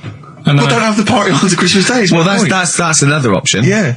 Your parents are weird. Aren't they a strange breed? Well, I think that was the year, right? You're talking about buying presents and stuff. I think I did treat my mum to that. I didn't buy my dad anything. I think that was like when I got a bit older, I used to get my dad something because he wasn't that bothered anyway. No. So, got me mum, there was a cheap shop, right? Of course. Thank God for that. Called Snips. Right? So I went in there and I thought, let's see what I can get her. And remember Victoria Plum? I don't think so. Well, it's like a fairy character. Right. Right? And my mum's into gnomes and stuff. Right? So I thought, right. She must be pleased with you then. Victoria Plum. I was thinking, is that one of the neighbours? Is it like a brandy Do you liqueur? remember Victoria Plum? Victoria Plum. Victoria Plum, yeah, it's like a little fictional sort of character, right? Okay. So I saw her, I thought, yeah, she'll love that, right? So I did my paper round, saved up for 2 weeks, right? Aw. Got that sorted, went to Snips, bought the Victoria Plum. Next day, I'm in town with her, right? So I think, I know what I'll do. I said, come in here a minute, right? So we go in and we're looking around and I tested her, right? I went, look at that there, that's alright, isn't it? And she goes, oh, it's bloody awful. Oh, Carl. Oh, Carl. Oh, God. So then Christmas Day comes, I said, don't bother opening it. She said, no, why? I said, Oh, "Don't." no. Why did you still give it to her? So, well, it's too late, I'd already bought it. Oh, Carl. So she opened it and I was like, and she said, oh, that's nice. I said, why are you saying that? I said, the other day, so it's bloody awful. She said, oh no, I thought you were pointing at something else. Oh, no. So that's why I don't get anyone anything anymore. Oh, God. Play record. Oh, God. Oh. That's good, isn't it? Not bad. Gold Rush. Let you down. I'm actually quite affected by Carl's Victoria Plum scenario. Just the fact that, like that eagerness, he wants to make sure it's a great present. He's saved up his paper round. He thinks it's like a gnome, but modern.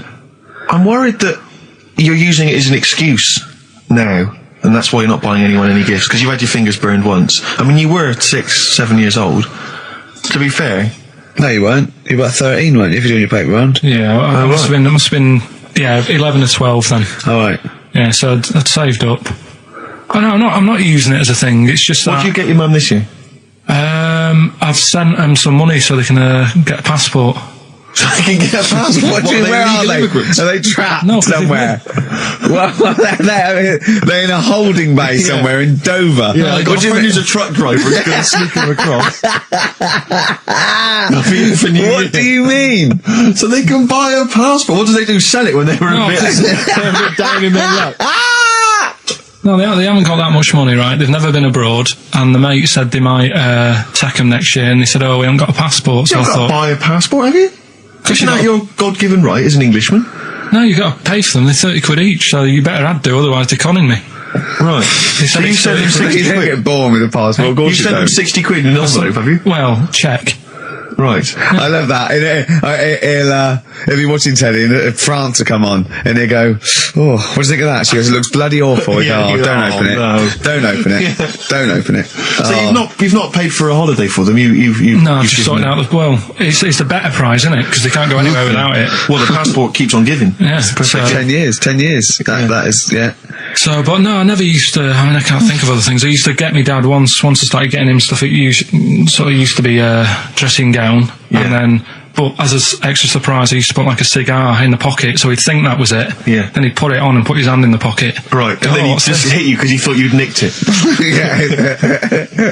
Oh, dear. So you bought him a jacket with a cigar. That's quite thoughtful. Did you sneak a cigar once one Christmas? Yeah. Well, that's when they used to have like the big do's, like I say. You know, they were known for it. Like the whole estate used to know that. You know, we were having a party. Yeah. So, So they'd all come round. so they all come round and You know. just have food and drink and that. I can't imagine. I cannot imagine how unpleasant that must have been. Awful. And you locked in your bedroom with a broken train set. Yeah, crying. And looking at Victoria Plum, Yeah. whatever that was. In the bin.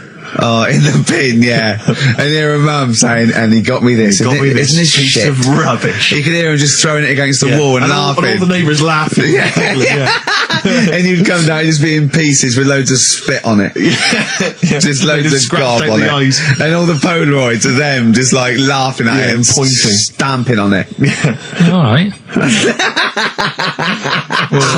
Flooding back. But no, I used to get up in the morning and then like they'd still sort of all be there asleep on the floor and on the sofa. Oh, that's awful. Oh.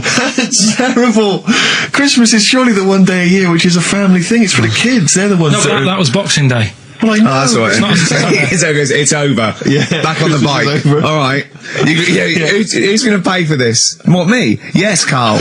You're doing 2 rounds today. Yeah, what's your paper round supporting the entire family? Yeah. No, so I used to get up and like go downstairs and they'd be asleep, so I'd be mooching about trying to find like another present that's still working. I love the idea that these people from the estate had like squashed his presents. So I found a cigar that had been sort of lit up and then put out, so I thought, I'll have a go at that. Yeah. I went outside and had a go, and that's the last time I smoked. Right. I tried it, I thought, I don't like that. I love the fact that he does everything once. Yeah. In his life, it's a line of, I've done everything once. I don't need to do it again. Teenage Fan Club from the XFM Christmas album, and that's Christmas Eve. Their guitar sounds are just brilliant. They're just always so nice. All right, Carl, do you like that? Do you like Teenage Fan Club? Yeah, they're good. Carl, I feel like you've never kind of enjoyed the wonder of Christmas. I can't ever get the sense, maybe except when you were very, very young, that kind of bright-eyed, thinking of Santa, kind of landing on the roof and coming down the chimney and drinking the sherry or whatever. So I like the idea of it, right? Sure. The sort of, I used to get a couple of annuals every year, like, Yeah, so do I, yeah. and I was allowed to open one on Christmas Eve. Oh, that's brilliant. So they could throw it on the fire. I think it is so Have a quick skim through, do the word search right. Yeah. I think so that's a light of a cigar off the cooker. Oh. Well, anyway, listen, a good friend of ours, Ross Noble, the comedian, brilliant, he gave me this picture, Carl, which he's got from a magazine. He loves you. He And I have to say, I think this... I just looked at it then. Obviously, it's not going to mean much to the listener. Oh, this is but it is self-indulgent. currently available. I think it's in the current edition of Bizarre magazine, so you might want to buy that. It's not horrible, though, is it? There's a certain grotesqueness about it. Oh, it's a deformed person, isn't it? Well, to a degree, but I think what it's going to do for Carl is give him, I think for you and I, Rick, we're going to see his face light up, lighten up, like opening a wonderful Christmas gift. Oh, you know what? I think I've seen this. Is this the one with the kid with the big head? I'll be honest with you, Carl, it is. Have you seen it already? Yeah. Let me just show it to you again so you can kind of upload it It's again. like I haven't seen it. It's like... Yeah. We shouldn't be laughing at that. No, but that is like the kid who I went to school with. That is the same. So do you recognise him? Seriously, that is the same thing he had. I mean, I have to say, it does look like it's been computer generated. It's so odd. Yeah. But look at the child's face. I know. His reaction. Don't take another photo of me. I'm not sure this is right. It's not right. But I was hoping that would give you, Carl, just a little glimpse of. We've had a request as well on the best bits. So someone wants to hear you talking about your mates with the big heads. I don't believe it, because every time we go there, we get some sort of complaint about something. About what? Just leave it. Well, that for some reason that always goes from the story with my dad going to Blackpool for taking those kids there. And what kids? And, leave it. No, what? No, I don't know. There's people who don't know what you're talking I'll about. tell you when we put a song on. No, well, I know what it is, Well, but you if can't you just say wanna that. know, Is it when? email Is it okay? Is it when your dad put a kid in the wheelie bin because he was getting out of hand? Yeah. So we're going to we can't go through it again. It's too controversial. We're going to... What's the name? No, well, the thing is, right, you were just saying about what are you, about Christmas. That's the funny thing, right? Because in our house, there's no one who's religious, right? No. My dad got annoyed when I went to church that day. He was like, what are you doing that for? Of course. I went to see a gig in Liverpool. Remember the band The Christians? Yeah. He thought I'd join some club. Yeah. I said, I've been to see The Christians. He was saying to me, man, what's he doing going out with them? Yeah. And then the other thing is, because I'm not christened or anything, my mum used to say to me, don't tell anyone that, because there's witches and stuff. I want to go back and see his upbringing. I just want to go back and see him at 7. One day in the life of Carl, age 7. Just to have 3 ghosts visiting tonight. And take him back through time. But we could go with him. We could be some of the ghosts. Yeah, the ghosts of Christmas past. Oh, remember this? That's incredible. Because there's witches. Don't tell So what. just tell She you a bit thought, more. so she wasn't Christian, but she thought maybe someone could take your soul because you weren't There's christened. like, there's cults and that, isn't there? And if they find out you're not christened, then Right. I don't think they care. I don't think a lot of cults care. Well, What can they do if you're not Christian? I don't know. I just said all right because then through that time there must have been a time when. But hold on, now they know. Yeah, but I'm older now, so I'm all right. She used to worry about me playing out on the street. Oh, she was worried about when you were naive and stupid and easily led. Well, yeah. No. Good point. No, you're right now. Yeah. So, yeah. Good. yeah. I just have to show you something, Rick, before we move on. I know we've got another Educating Ricky, but someone just sent this in. Yeah. They've been looking on eBay for Victoria Plum. You're joking. Come here and see the photograph. Oh God, that's fantastic. Show that. That's it. Oh God, he got that for his mum. It's the worst piece of tat I've ever seen. Carl! Carl. Imagine how. Oh, gutted. Oh, imagine how. Look, think of him now, right? There it is. That's the worst thing I've ever seen. I'll tell you what, it looks like a Diddy man gone wrong. It's it looks like a Diddy man prostitute. That is. Is that the one, Carl? Is that... Well, it was a different colour. It had a yellow at mine. No, but look, how do they get? Tell them they going to eBay. So you need to log on to ebay.co.uk. I'm sure you've used it before. It's the online marketplace, ebay.co.uk. And if you type in Victoria Plum, I'm assuming that you can track this down. That's amazing. It's the worst piece of rubbish just I've ever think seen. how cute he was as a kid, though, doing that. Just think of him, just going, just seeing that and thinking, she likes gnomes. It's the worst thing I've ever seen. I mean, to be fair, I don't know what her prize collection of gnomes looks like, but I can't imagine they're much better than that. I mean, gnomes are a fairly grotesque thing. But certainly your mum's taste and discretion is... Did you have those houses on your estate? You'd go in there and it was just loads of those dolls still in their packaging all around the room. And sort of like one of those homes that keeps the sort of packaging on the 3-piece suite. Why don't you buy another one for her for Christmas? Yeah. It's $3.99. It looks, but that's £2.49 because that was $3.99. Well, oh, buy it, Carl. no, 'cause I've sorted out her passport this year anyway. I'll get her that next year. I've had an email from Andrew Forrest who has just simply entitled it Karl Pilkington. Oh, Karl Pilkington. What do you think of that? That's got to be your new name from now on. Oh. I had a mate who used to use it. What, he used to call you that? Yeah. Was that your nickname at school, Pilkington? No, it's not my nickname. It is now. No, it's not. It is now. Pilkington. Pilkington. Oi, Pilkington. Oi, Pilkington. Pilkington, do my homework. Where do you live? Where do you come from? Pilkington? No, there's this lad who called Mark, right, who I used to go to school with, who used to call me that. And his mum, right, was like obsessed with cleaning. And I was never allowed in their flat. He makes the place look untidy. So she used to, I don't know if it was just me or all his mates, but I used to turn up and she goes, yeah, he is in, but you know what you've got to do? And I used to have to go round the side of his flat, and he had a computer, right, which I used to play. I didn't have one at that point, but he had one. And I used to have to go round the side of the flat and stand at his bedroom window with his window open, and I'd be sort of leaning in playing the game. You are joking. I'm not, his mum. You had the weirdest upbringing I've ever heard. The things you were willing to do. It's the strangest. What is this town like? No, I stopped going once. Was there always music? Like, there's the horse in the house there. Oh, look at these two kids with big heads and webbed feet. All right, Ronnie. All right, Reggie. What was it like? She was obsessed. It's like you've grown up in a cartoon made for children. Yeah. No, his mum was really obsessed with cleaning. Can I play through his window? I used to. Mrs. Ramsbottom, can I play through Mark's window? Aye, you know what you have to do. She used to be up till about 3 in the morning. Pilkington again. Have you washed your hands? Well, up till 3 in the morning, She washing. used to be up doing the tiles in the kitchen. Washing until 3 in the morning? It's at 3 in the morning. And for ages and ages, that saying that out on the tiles, I used to think that came from, like, his mum. Because she was out, like, cleaning them late. So, till I was about 13, I thought that saying, out late on the tiles, Yeah. was... And now you're not confused by anything. Well... There's no misunderstandings in your life now, is there? So he was allowed to walk in and out of the house, was he? No, he was alright, and he used to come round to ours a lot, and my mum used to get these pies from Hagenbach's, right?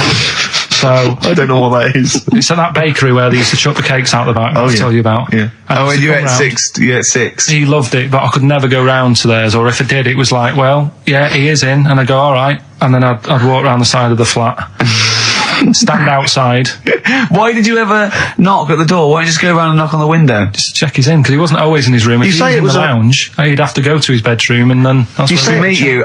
This is the strangest. And you'd play a computer game through the window. You say it was a flat. It wasn't like a 5th story one, and you had to get in one of those kind of cleaning contraptions and like winch your way up. I love the idea of that.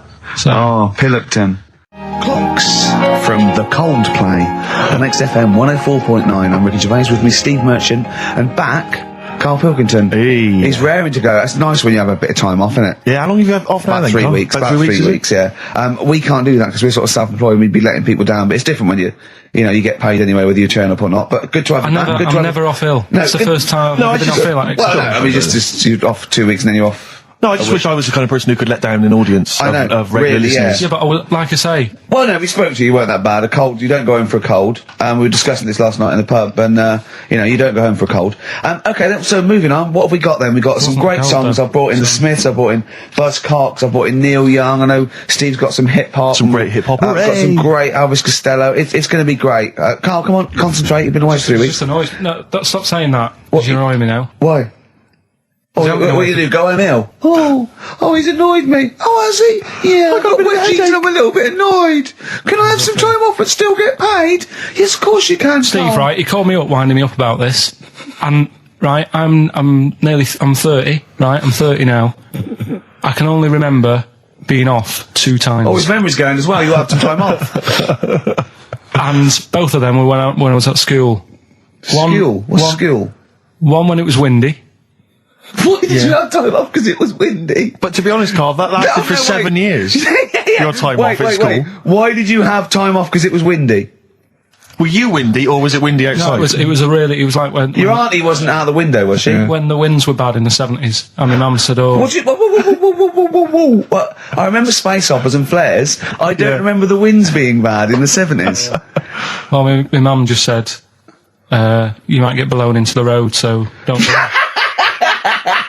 She had so much faith in you, didn't she? As a human being. Is that why she got fired from the pie shop? I'm not coming in today, I might get blown into the road. God. The funny thing it was, right, Steve, they had this thing going at school, because a lot of people used to wag it back then. Right? Used to what? Wag it, sort of not go in. Yeah. Right. And, they sort of tried to make it interesting for you by giving you an education. A certificate if you did a full week. Reward for the rest of your life with achievement. That sort of carrot. And also, like, let you go home at 3 o'clock on a Friday. Right. If you'd done a full week and that. Yeah. So it was lovely weather all week. Then it just sort of changed on a Friday. And I got up and it was all windy. It was windy for Friday on Sunday, isn't it? Don't, if you don't go in, because, you might get blown into the road and that. So I said, alright, then I'll stay off. And, so why did she told you to hold on to a fence or walk you there? What's this? Don't go out. Immediately give up. I love this getting blown into the road. Is that based on your cats that kept getting blown into the road? Well, so I got to school on the Monday, right? And the teacher said, Took you a long time. Today, to punish you, you're the only one who wrecked the whole week, right? Everyone else came in. You didn't. So everyone else is going home at 3 o'clock today. But you're not. Brilliant. Serves you right. And I wasn't bothered though. It was great because I said, well, you'll have to stay with me, won't you? It was great. So all I did for half an hour was doodle and stuff. It was great that afternoon. Yeah. And that was ages ago. That was like when I was about 8. And that's one of the times I was off ill. Yeah. So it was, but that wasn't even ill. That was wind. Yeah. Yeah. So. Yeah, it's a bit different when you're to be honest with you, world though, Carl. You can't just not turn up because you've got a bit of a cold or you're a bit fed up. I mean, we had an appointment 4 o'clock Thursday, wasn't it? And he had to call it because I cancelled it. Meeting went on a bit late. Time management. Get things done. If it was important, you'd get it done. Play a record, Carl. Pull your finger out, please. When I was a kid, right, and it's alright for you to go into women's toilets when you're a kid, it's like, oh, it's a bit cute, right? As long as you're not, like, over 15 or something, right? Right. But when I was a kid, I went into a toilet, and women, when they use their little cubicles, they don't shut the door. Some of them just sit down on the toilet, right? And you see everything. And, no, seriously, that's probably one of the first times I saw, like, a woman. Yeah. That, right? And my Auntie Nora, when she was staying over. What happened with your Auntie Nora? She was, she's into wearing caftans. Into wearing what? You know, caftans. Oh, yeah. What are kaftans? Big, bellowy sort of dresses. Right. And, yeah, I used to sit on the floor at home in front of the telly. Sure. She was on the chair behind. Yeah. She did a bit of a sort of a Sharon Stone scene. Oh, God. Yeah. Did you see it? There was no underwear. No. What age were you? What was it like? What age were It you? was like a ripped tennis ball. What? Right, we're off air. Either that or put us in for the Sonys. I've told you before about buying presents. Did those gloves have your name sewn in them? And a piece of string that ran over the back of your duffel coat? You know, I've never been into getting presents and that. I had the problem at that Christmas one, that time with the Victoria Plum. Yeah, we'd hate that. We'd hate to bring that back. We've done that. Because you talked about the book, because it's kind of to do with your dad, isn't it? He's a very bad gift buyer. Was that the problem? Well, yeah, my dad just wouldn't bother. It was my mum who sort of made an effort, and she sort of worked out half of what I wanted, then she left it to my dad to get it off someone, see if he could get one cheap or whatever. I love the fact that usually people talk about, like, drinking heavily or violent abuse, right? Yeah. But here's what he's been left with and scarred with from parents is bad gift buying. Yeah, and That's the not so Victoria bad, Plum is it? incident. In the greater scheme of things in the world, Yeah, but- that's not a bad thing to have, is it? Right, there was this, this is what it's like about getting presents and stuff, right? With my mum and dad. Go on. My mate, Colin, right? He Colin Mackin? No, Colin Bailey, Oh, right? yeah. He had a little Sinclair Spectrum, right? Yeah. Computer, Yeah. which was like the thing to have at that yeah, time, yeah, right? yeah. You used to always go round to his house. The deal was... Not the one you had to play through the window because you weren't allowed to. No, that's another lad. Oh, right? yeah. This is a different lad. And the deal was, he came to our house, and my mum gave him a pie. And then I'd go round to his, and I'd stay there for a few hours playing, you know, Hungry Horace and stuff like that on it. Yeah. Right? Now, my mum and dad knew that I really wanted one of these computers, right? So I waited about a year. Came round to Christmas Day. I thought, I reckon might have one. Turned out they bought me the wrong one. They bought me a ZX81 instead of a Spectrum, right? And Christmas Day, I'm there trying to load the games up. It's not working. I'm thinking, what's wrong, right? And the thing with me when I was a kid, I used to get quite sort of agitated. This is the moment. Right? I found out that it needed a RAM pack to make it work, right? Looking in the thing and it's saying, and make sure you put your RAM pack in the back. And I was like, oh, where's the RAM pack? And my dad's going, I don't know, I've got you the main bit. That's it. So, I was that wound up, I just was sick, right? Just sick. I didn't feel sick or anything, I just was like, oh God. Went to the sink, just sick. Because I was that on edge about it. I said, come on, we've got to get one. And my dad's like, Tandy's shut. We're not gonna get anything today. Ruined again, Christmas Day. That was after the year when my train set got blown up by our kid. The following year, no RAM pack. And now you ask me, why don't I get good presents?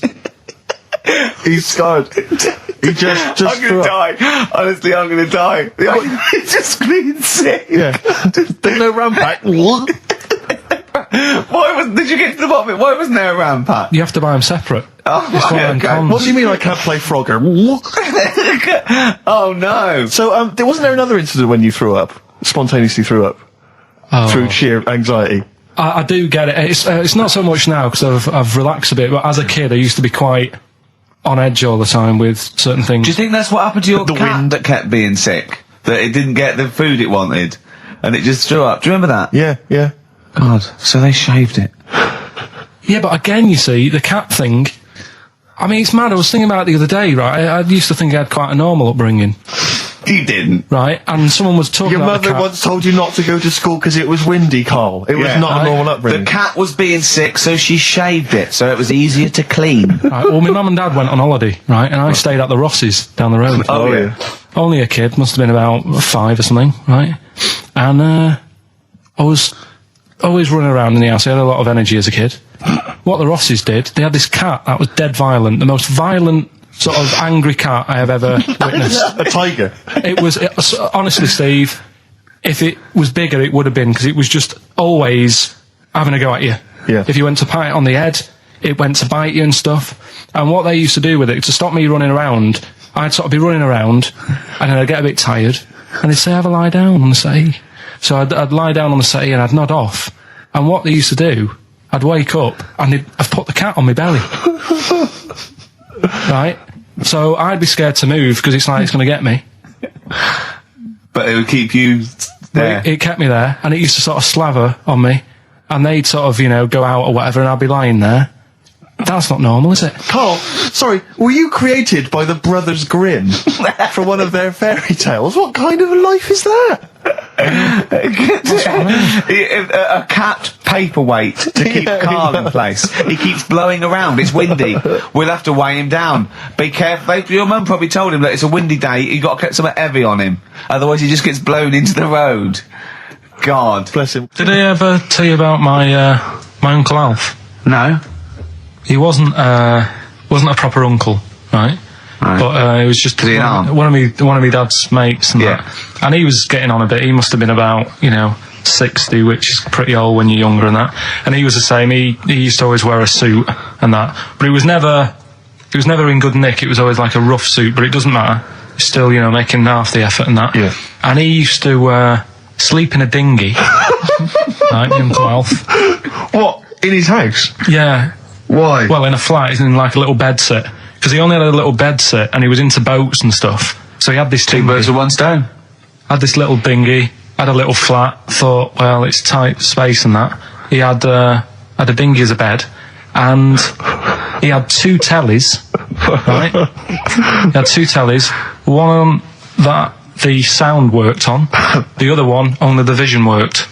So if you wanted to watch a programme, you had to turn both on. Put them both on like BBC One, turned one up and watched the other one. Wow.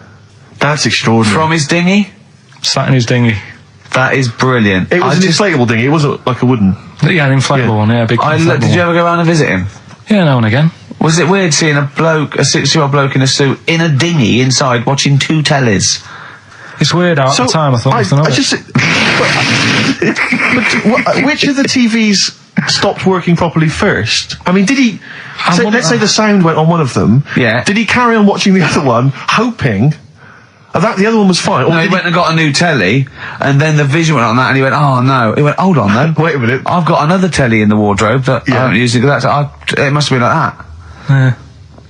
Wow, he sounds brilliant. Is he still alive? Yeah, he's still around, I haven't seen him for years, but he used to... was he married? I think that's what happened. I think his wife passed away, and that's when he had all this, he had a boat. And it's like, oh, where am I going to put it in a bed sit? And it was like, hang on a minute. Yeah. You know what I mean? Sleep in that. So, yeah. I wonder if he ever brought any women back. Just the idea of bringing them back, getting down to it. Shall we move into the bedroom? Ahoy! Oh, that is fantastic. What were we talking about before? I was going to tell you, the most complaints ever, the Last Temptation of Christ. I haven't seen it. Was it Scorsese, isn't it? It's Martin Scorsese, and I've bought the film actually recently because I was intrigued to see it, but I've not actually watched it. But from what I understand, the reason that it was so outrageous is because it has a whole sequence which shows what it would be like if Jesus had lived his life and not martyred himself on the cross, but lived his life as a human being, part of which is him having sex. And so I think that was chiefly what the outrage was, that it was showing this godly man to be, as human as he was supposedly, because he's supposed to be human as well. So that's the reason. That was the reason that there was complaints there. I don't know. I haven't seen the film. Well, I can't say. You see him, do you? You see him having sex, I think, yes. Although it is an actor, Karl. Yeah, it's not actually Jesus Christ. It's not the real Robert Powell. No. It's an actor playing Robert Powell. It's that, you see, sex on films and all that, right? When I was growing up, and I'd be watching... No, I'm just saying an example of this, really, right? When I was growing up as a kid and I'd be, watching films with my dad, right? He'd really be enjoying a film, right? And then a sex scene would happen. Right. And he'd go... On film? Or just behind you? In the film, a sex scene would happen. Your brother up to his old tricks again. And he'd get up and go make a cup of tea, right? Right. Typhoon? That he'd stolen from some sort of telephone box? And, even recently, he thinks it ruins a film. Do you know what I mean? Because there's no need for it to happen, is there, really? Yes. Why? Sometimes it's warranted. if the film itself is Yeah, there's some films it isn't though. Some films it isn't. Some films it's arbitrary. I think the films that him and his dad watched together on Channel 5, Yeah. probably not. Is it only on Channel 5 but in your do you know- house? But let's put it, if you're watching, I don't know, a late night, Friday night, you're From watching Thriller. 1983. Yeah, illegal briefs. A beautiful lawyer has to defend a man who may be a killer. She falls in love with him, but does she know the real man? Oh dear. You know what I mean, though.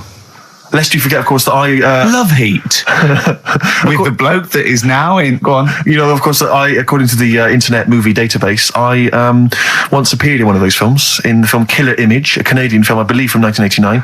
According to that computer, It's all wrong, isn't it? It's all wrong. It's completely all wrong. Of course, it is. Yeah. Apparently, I was in that, and I played the role of Kirk. Was it a porn thing? No. I think it's just an erotic thriller. Oh, right. That I supposedly. You only had a very small part though, didn't you? Indeed. Yeah. Yeah. But no, do you know what I mean? Sometimes you don't need to go that far. Say, like in this Jesus program, right? Film. What was it called? The Last Temptation of You're Christ. just like talking. You know what? What's his name? Is it Ralph in The Simpsons? Yes. I drawed a kitty cat. It's like talking to that. Yeah. No, but right, this temptation thing, right? Do you know, often we don't get that many complaints on this show. We don't get very many complaints. And I think that's either because there's no listeners, or B, it's because most people agree with Carl. And that I terrifies know. me. Or they let him off because it's like, you can plead insanity, you can go mental and kill a few people, but they go, oh, he's a bit bad. Exactly. No, but was it because, like, they're saying that he was having it away? Or is it because you saw it? What got the complaints? The complaint was the very suggestion. That Christ It was himself would be a having blasphemous thing, not the fact that you saw an actor's knob. So what about if they just cut it down a bit and you like saw the little stable door closing? It wasn't the baby Jesus having sex. It was the grown man. The stable door shutting. No, but do you know what the they do? nativity scene. Oh, that is brilliant. but then- The wise men saying, I can't believe we brought myrrh, we should have brought condoms. No, yeah. There's 2 for 1 offering, Boots. Yeah, I don't know what we were thinking. With frankincense. It's just that it's always awkward. Should we isn't it? apologise now to the Christian church as well? So Sorry, we- the little Chinese fellas, little Welsh fellas, and the little Christian fellas. We haven't said anything wrong. No. It's like, you see, when I was growing up, Stable door. I love the idea that in Carl's world, he was born in a stable, just thought, well, I love this place. Yeah. I'm just going to stay here the rest of my days. This is good here. Oh, brilliant. but when I was watching telly with my mum and dad, I mean, it still happens now, right?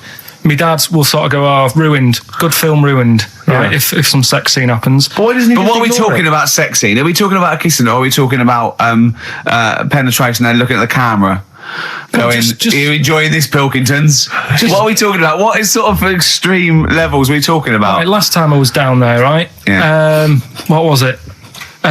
Meet Joe Black. Meet Joe Black. Meet Joe Black is a terrible film. yeah. Yeah. Right? There was good film, and then it's going to happen because like the music comes in. Brad Pitt's keeping quiet. A woman's eyeing him up. Sure.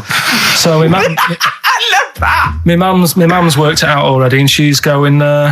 Anything on the other side, love? She knows. She She knows. knows it's something's. So you can be enjoying a film and you can be an hour and 10 in, and then some spidey senses of one of them can go, should we turn it over? And the other one goes, yeah, all right. Are you sure it's not them protecting you from scenes of sex? So that what they're thinking is, what if Carl gets the idea to have sex? Yeah. That could lead to procreation. We don't want any more like him. Yeah. We've got to end the line here. You sure it's not the doctor? Keep calling out going, you are keeping away from exactly. women, aren't you? He must never find out. Are you how sure it's they're not done. embarrassed because they're watching a sex scene with their son? It happens every time, right? There's 2 things that my mum does, right? It's that if there's sex scene on the telly, she'll go, anything on the other side, love? And the other thing she always says, if ever there's anything on the telly with Elvis in it, Yeah. she goes, oh, I like him, right? And we all know, we sat there, we know what she's going to say next. Yeah. So you don't even bother saying why, right? And she goes, he likes fat, ugly people. He what? He likes fat, ugly people. He didn't always go for like the good-looking fans in the crowd. What Elvis did? Yeah. Right. That was always the thing. And I'm sorry. No, hold on. I don't know what we're doing now with our lives, Steve. Wait a minute. Right. So your mum says 2 things, right? She either says...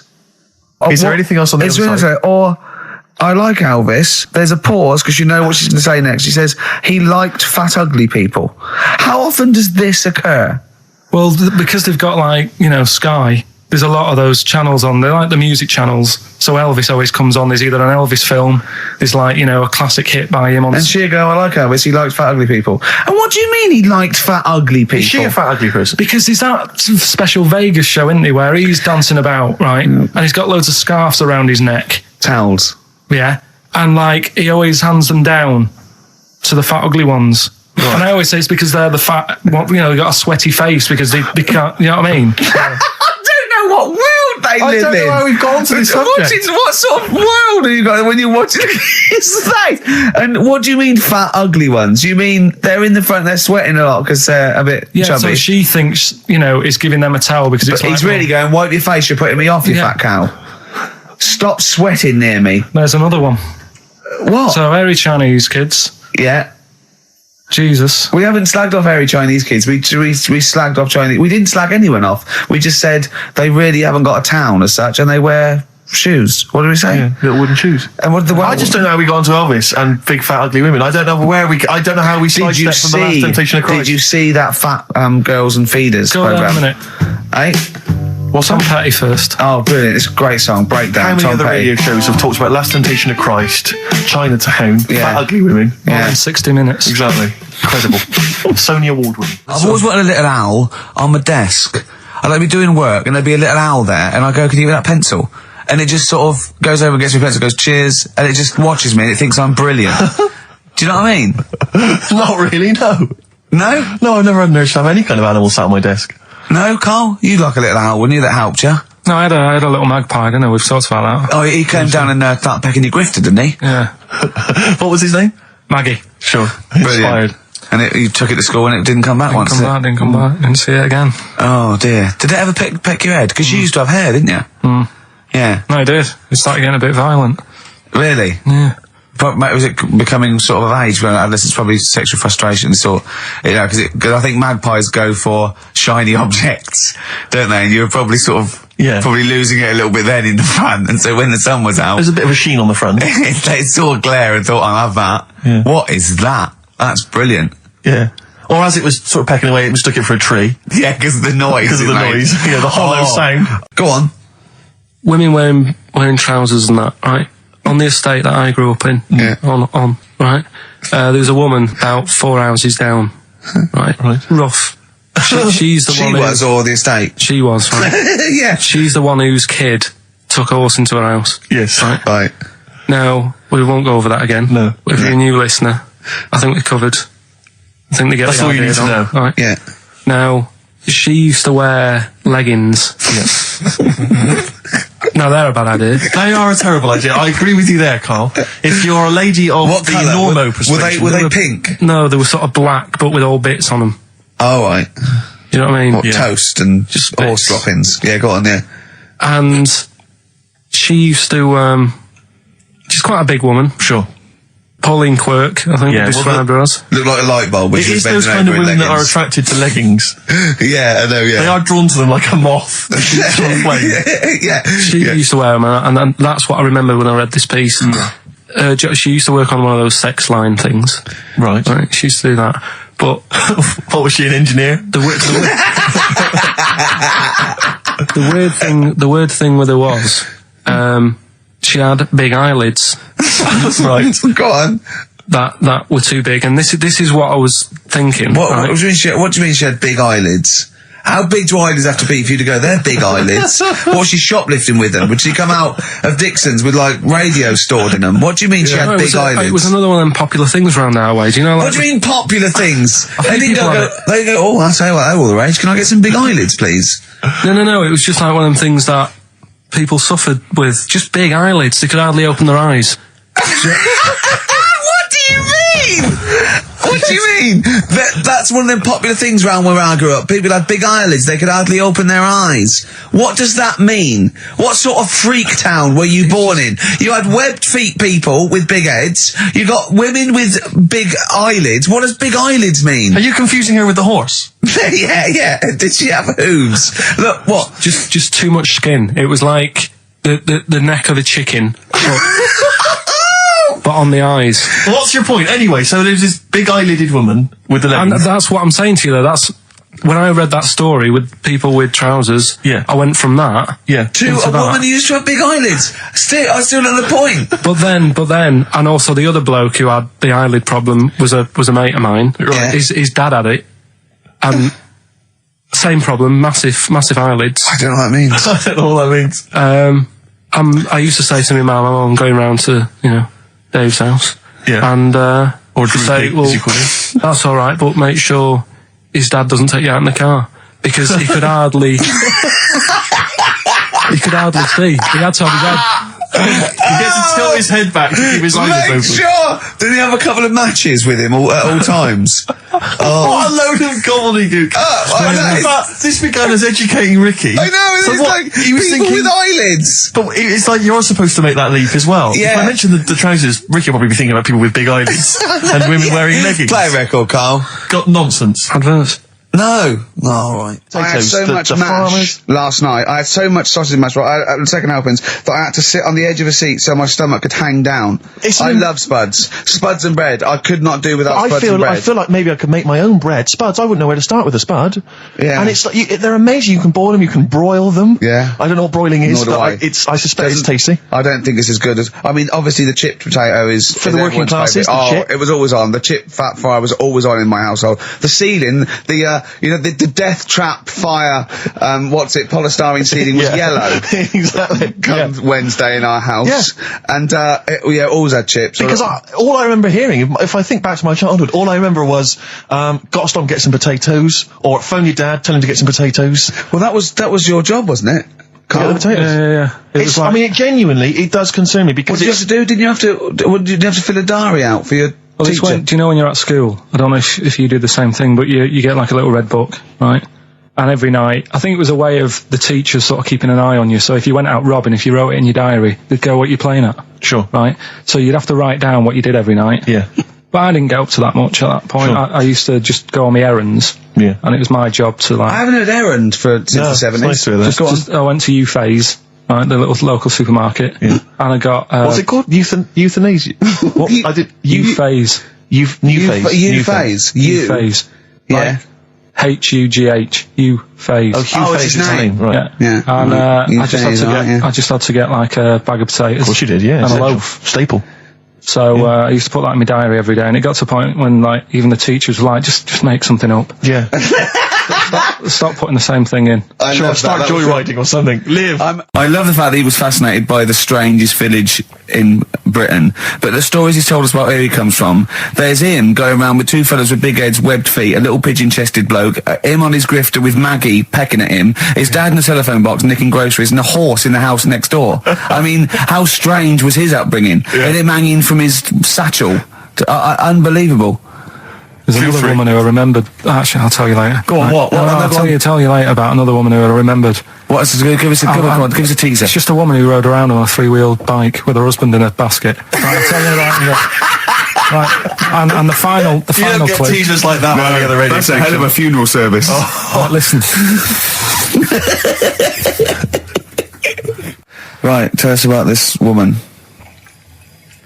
Well, it was just because you were saying about the, our living. We are broadcasting now, aren't we? This is actually going out. This is live. This isn't us sort of like... Yeah, but you were just talking about how I lived in an odd village. Yeah. With kids with big heads and all that, right? And what I wanted to do... What is that again? There's two kids with big heads. Yeah, they just had sort of big heads and webbed hands and that. They went to my school. And when I spoke to my dad the other day, because I'm going to see my mum and dad tomorrow. Oh, yeah. So I said, have we got any school photographs with the big-headed kids in?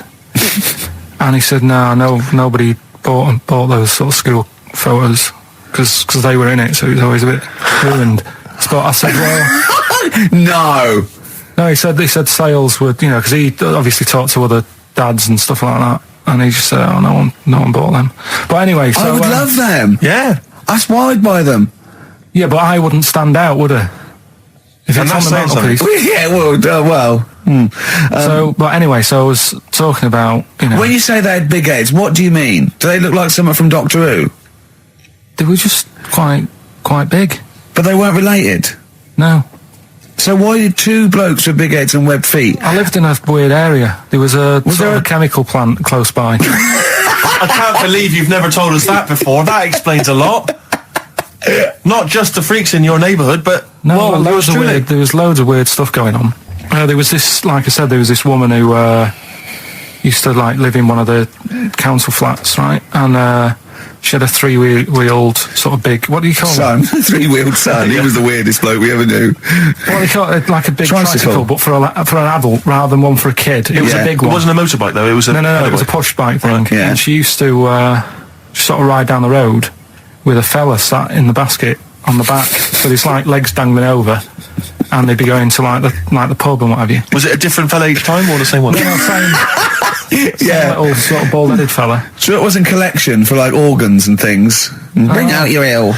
And then people just throw Grandad just in the back and go, right, we get £4 for Grandad. But she used He's got a to be lovely quite... pair of testicles on him. They're very low, but they Bring out your dead or nearly dead. She used to pick on her husband quite a lot. They'd be in the pub and what have you, and they'd be sat by themselves, but she'd always be sort of, you know, having a go at him, moaning at him, sort of pushing him about and that. So my dad and his mate, right, they went round to their house, knocked on the door, she answered, and he said he was a copper, right? He said, you know, Detective Pilkington, gonna come in and have a word. So I'm just going to make a note of impersonating a police officer. Yeah, but for the good, he went in and sort of, now I've heard, It's a superhero. Yeah. I've heard, you know, you picking on your husband a lot. Yeah. We'll be keeping an eye on you. Do it again, and there'll be trouble. And she backed off after that. She That's was all good. right. And how was the husband? Was he still in the basket though? Was he allowed to ever sort of like ride up front with her? Or was he just always in the basket? She'd sort of stop picking on him in public places and stuff. That's good. Just You did it behind can't closed doors. get done, can you, just for doing that? I think impersonating a police officer Well, is you a criminal probably did. offence. There was no gain. I think you can't impersonate a police officer full stop, but I think they'd probably be lenient on him that he was, you know. But let's face it, he's not going to be caught because why would anyone know about it? It's not like his son's going to say it on a radio station, is it? And stitch him right up. Is this something you did generally? Kind of a little bit of light vigilante work? Just whatever, him and his mate, just, you know, if they saw something going on, they go, what can we do? What little scam can we do, or whatever. That's fantastic. Iggy Pop on board on XFM 104.9. I'm Ricky Gervais. Steve Merchant here as well. Yeah, little Karl Pilkington. Well, to reintroduce or introduce people for the first time to Karl, I think we should have a... Yeah, maybe sort of a quick Q&A, Karl, and we don't need sort of lengthy answers from you. We don't need lots of detail. You know, it can be just a couple of sentences. Just to get a answer his flavour of who question. you are. Yeah, so firstly, name obviously Karl Pilkington. Age, Karl? I'll be 30 next month. Really? This month? No, next. Where are we? I don't think we need to ask any more questions. We've done it. That's I it. think we've done it. Welcome to the world of Karl Pilkington. I think. I thought it would take 3 or 4 I thought it was questions gonna be at least- to really yeah. explain That what was the Karl first was question. about. Oh, Absolutely God. incredible. But you know, we can't really leave it there because we haven't got enough else to do to fill up the 2 hours. So let's pursue this line of inquiry. Yeah. Age? What was the age, Karl? In a couple of months. When were you born? I'll be 72. Right. What month? What day? I'm on the cusp. You're on the cusp of the day. Well, 23rd of September. okay. 72. So anyway, okay, right, good. And you were talking there about obviously your star sign where you're on the cusp. Yeah. You believe in that, do you? No. You don't believe in star signs? No, not really. But you do believe in ghosts, I understand. No, because paranormal. but the star sign thing, you've got how many different star signs are they? 12, innit? Right? And then you've got like loads of people. Yeah. You do the math. So they're saying that, you know, there's only 12 different sorts of people in the world. Exactly. That's exactly right. It's made up. It's made up nonsense. It's non-science. It's pseudoscience. It's yes. It's hairy man and dyed hair woman science. Yes.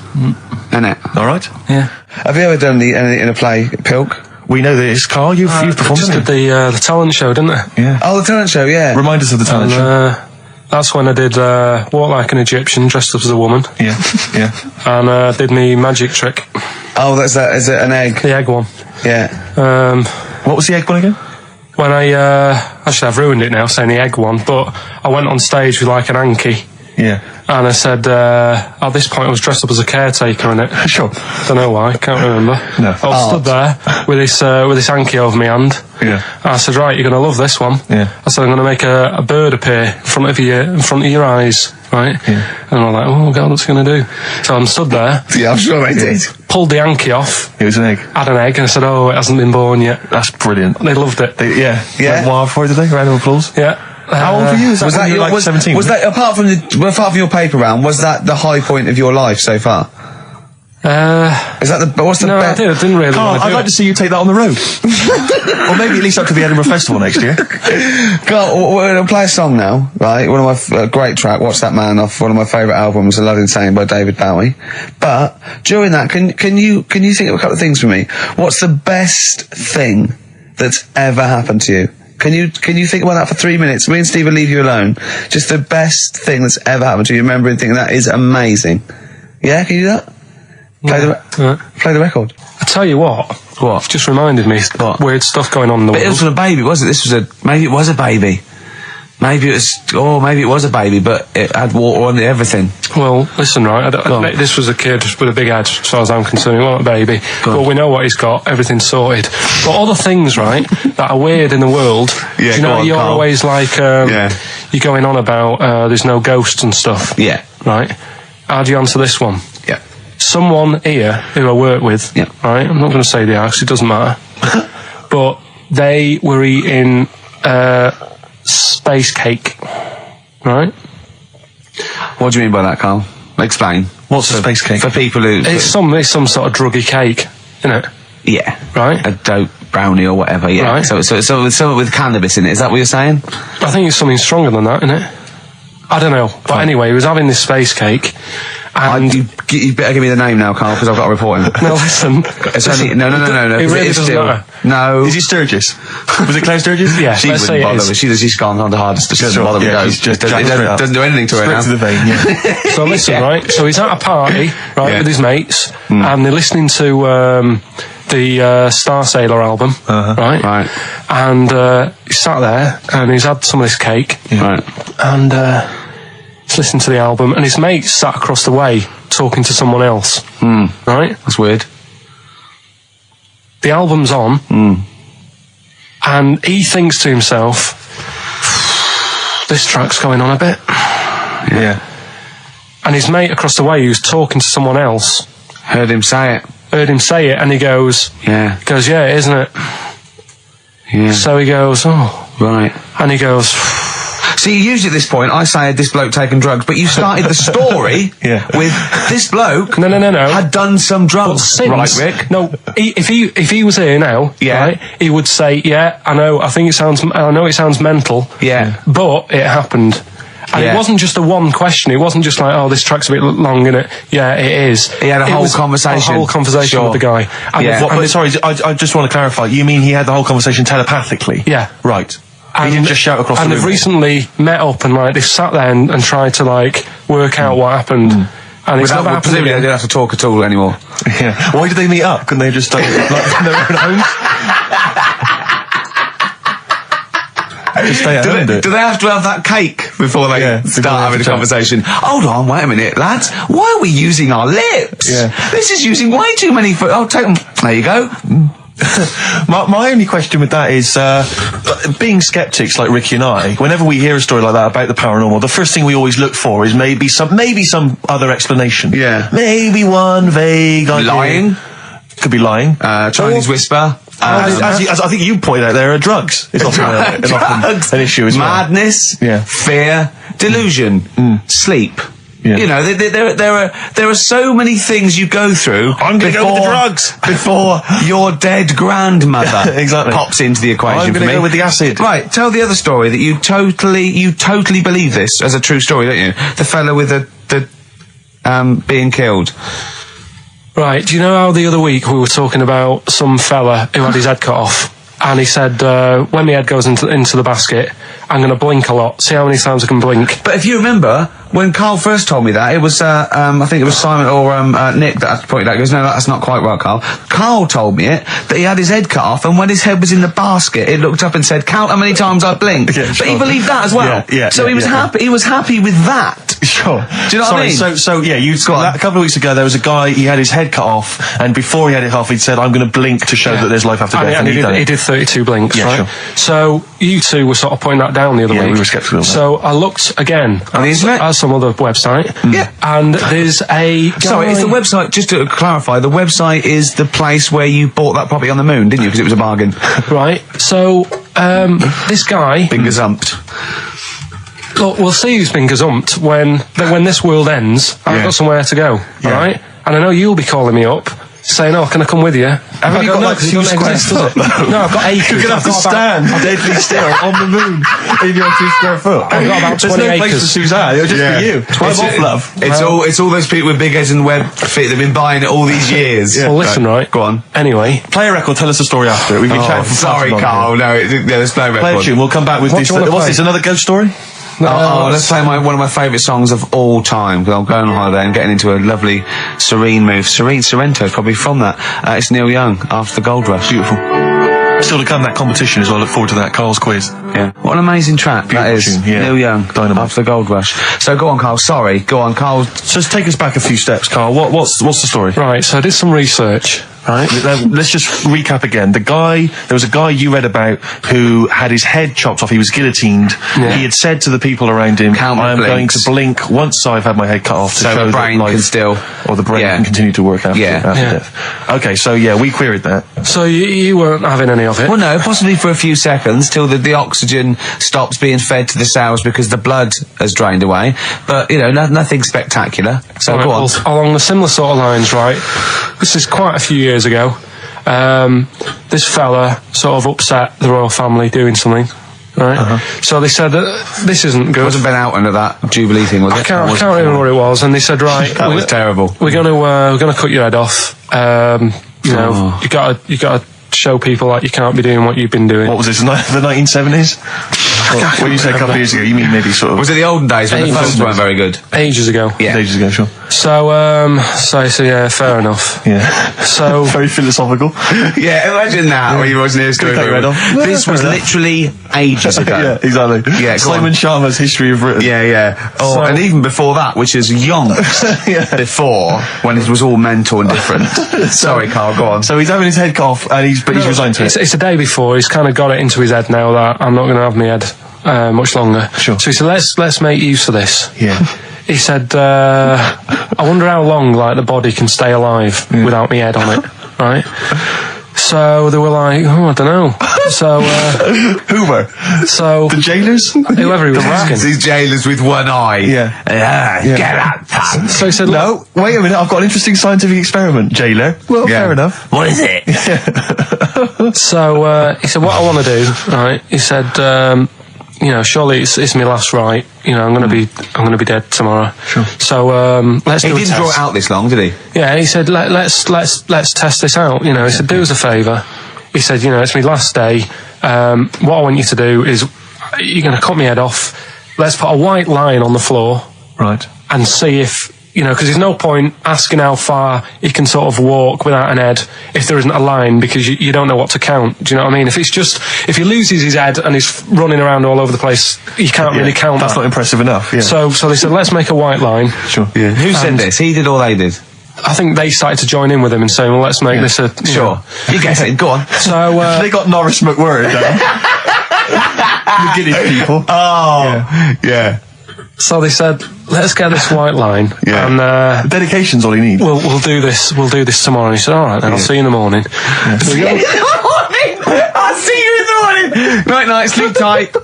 Bye. I love the fact that Carl knows exactly what was said. That's beautiful. Yeah, he doesn't know the story Yeah. or what order it's in Yeah, or when but it he was. knows exactly what or was who said. said what, but he knows the intricacies. All right then, see you in the morning. Bye. Oh, kissy. Oh, I'm not like that. Oh, you joker. Don't let the bed bugs fly. Yeah. Anyway, So he gets up. do you want a paper tomorrow? No, I'm all right. Go on. He gets up and they say, right, today's the day and that. And he said, well, I've got used to the idea. So here's a white line for you. Got used to the idea. Go on. So they go, right, you ready then? And he said, I go on. And they cut his head off. And the body walked 32 steps without a head. Wow. 32 steps. Incredible. And that's the lesson, really. Did it get as far as it walked along the white line, did it? Yeah, it stayed along the white line, did 32 steps, and then started to stumble a bit, and it just fell over. Yeah, but, it was a test that your body can still keep alive for a little bit. Yeah. When you've lost your head. Absolute twaddle. Absolute twaddle. What do you reckon you can do then without an head? How many steps? Nothing. There'd be muscular spasm, right? Yeah. It would twitch a bit. It would, yeah. You could not distinctly take 32 steps. The body don't... Yeah. Is the doctor still on the line? Yeah. The fella that bought 6 parrots. Yeah. And, you could have got 32 steps. Right, so you don't Beheaded believe man that. doing a bit of line dancing. Right, you don't believe that, but something that you do believe that a cockroach can live a week without an head. It can. Slightly different kettle of fish there. Why? Wow, insect to human is what I'm thinking. Yeah, That difference. There's not that much difference in Well, of some course there insects. Do you know that a snake has a heart and lungs and kidneys and stuff? Go on. No, well, I'm just saying. So? You're making out as if like they're a totally different Species. I am making out. I mean, call me old-fashioned. Do you know what you're talking about? I don't want you embarrassing yourself, Rick. Yeah, I am suggesting they're totally different beings. Yeah, that is. Yeah. Now, Carl, the cockroach is a very different thing. The interesting there is that it lives without its head, because a lot of it's on. There's some of them are phototropic, chemotropic. Some of them just literally have irritation and muscle memory. I mean, they do have a central nervous system, but it's very different. So if you lose the head, it bypasses a lot of that anyway. All this is running around. The reason it dies is because it can't take on water. But it's very different to a man, right, having consciousness and then losing that. And the body's still going, no, I think I remember what I was going to do here. Yeah, so I'm going to carefully walk 32 steps along this white line. Imagine you just looking down going, oh, missed a bit. Yeah. Maybe the head was in the corner going, left, Yeah. left, left. Oh, he's now... Well, let's just put it out. I mean, if anyone listening has maybe had a relative beheaded, maybe in a horrendous car accident, but they got up, maybe they went for a walk, they had a little chat. Oh, dear, Carl. Get in touch. Carl, you are my favourite being. You are my favourite species. Now, you, Carl, may not be particularly different genetically from a cockroach.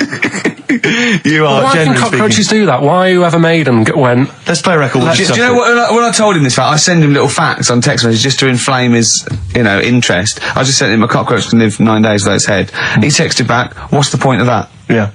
What's the point of They're that?" not doing experiments, these cockroaches. It's a boring last week to have. And he went, and on top of all that, you're thirsty.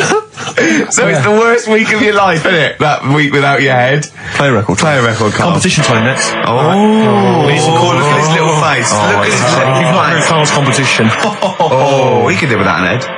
Strokes. Someday. I'm already annoyed. I've been I'm in here a bad 3 mood. minutes and I'm already annoyed. Yeah. I'll bring back Claire, I'll tell you. No, it's not his fault. It's the whole place. The library's shite. I tried to get... Oh, God. I had to go to Capital Library. Chill. Fancy that. I had to go to Capital Library to get a couple of records I wanted. Right? Place is falling apart. The email's not working. It's so shoddy. He's had 2 weeks off. I'm on holiday. I mean, they might as well bulldoze this, honestly, because for all the, It is ludicrous. and we get paid peanuts. You get paid, do you? Oh, and it really annoys me to have to fight. Oh, anyway.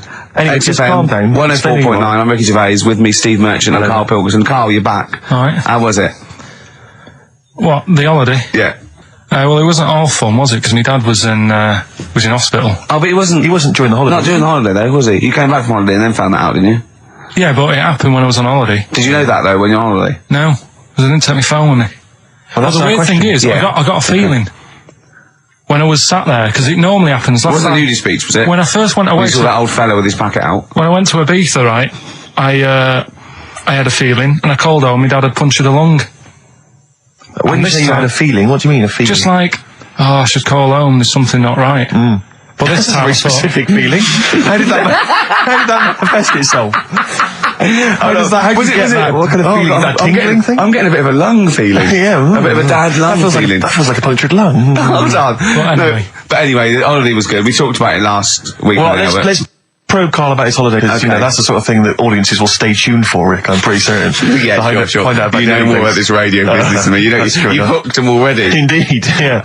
But also, I'm thinking we've got nothing. Ever So now. we may as well save that. No, I resent it. I used to put a lot of work in, but no, I think of the money, which is, you know, for me, pretty shoddy. Well, you know yeah, what I mean, I don't usually you get make out of an bed awful for lot of cash. Well, exactly, yeah. And, you know, the whole thing is, the whole setup. It was raining today. I thought I should have a cabin. You know, and then the sun came out, so I walked in again. Ah, dear. How are you?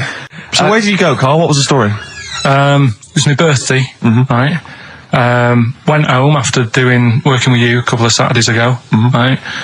Girlfriend was like, open your card. And I said, no, it's my birthday on Monday, I'll open it then. You obey by the rules, certainly on birthdays. Birthday rule. Well, there's no point. Well, exactly. Chaos leads that way. Yeah, right, so, Not an anarchist, never has been. so anyway, she was kept going on, it was doing me head in, so I said, alright, I'll open it. Yeah. So I opened it, ticket fell out, surprise holiday to one of the Canary Islands. So, And what was your reaction? I mean, first one was we haven't got enough money right. for this, but I didn't want to ruin it, so No.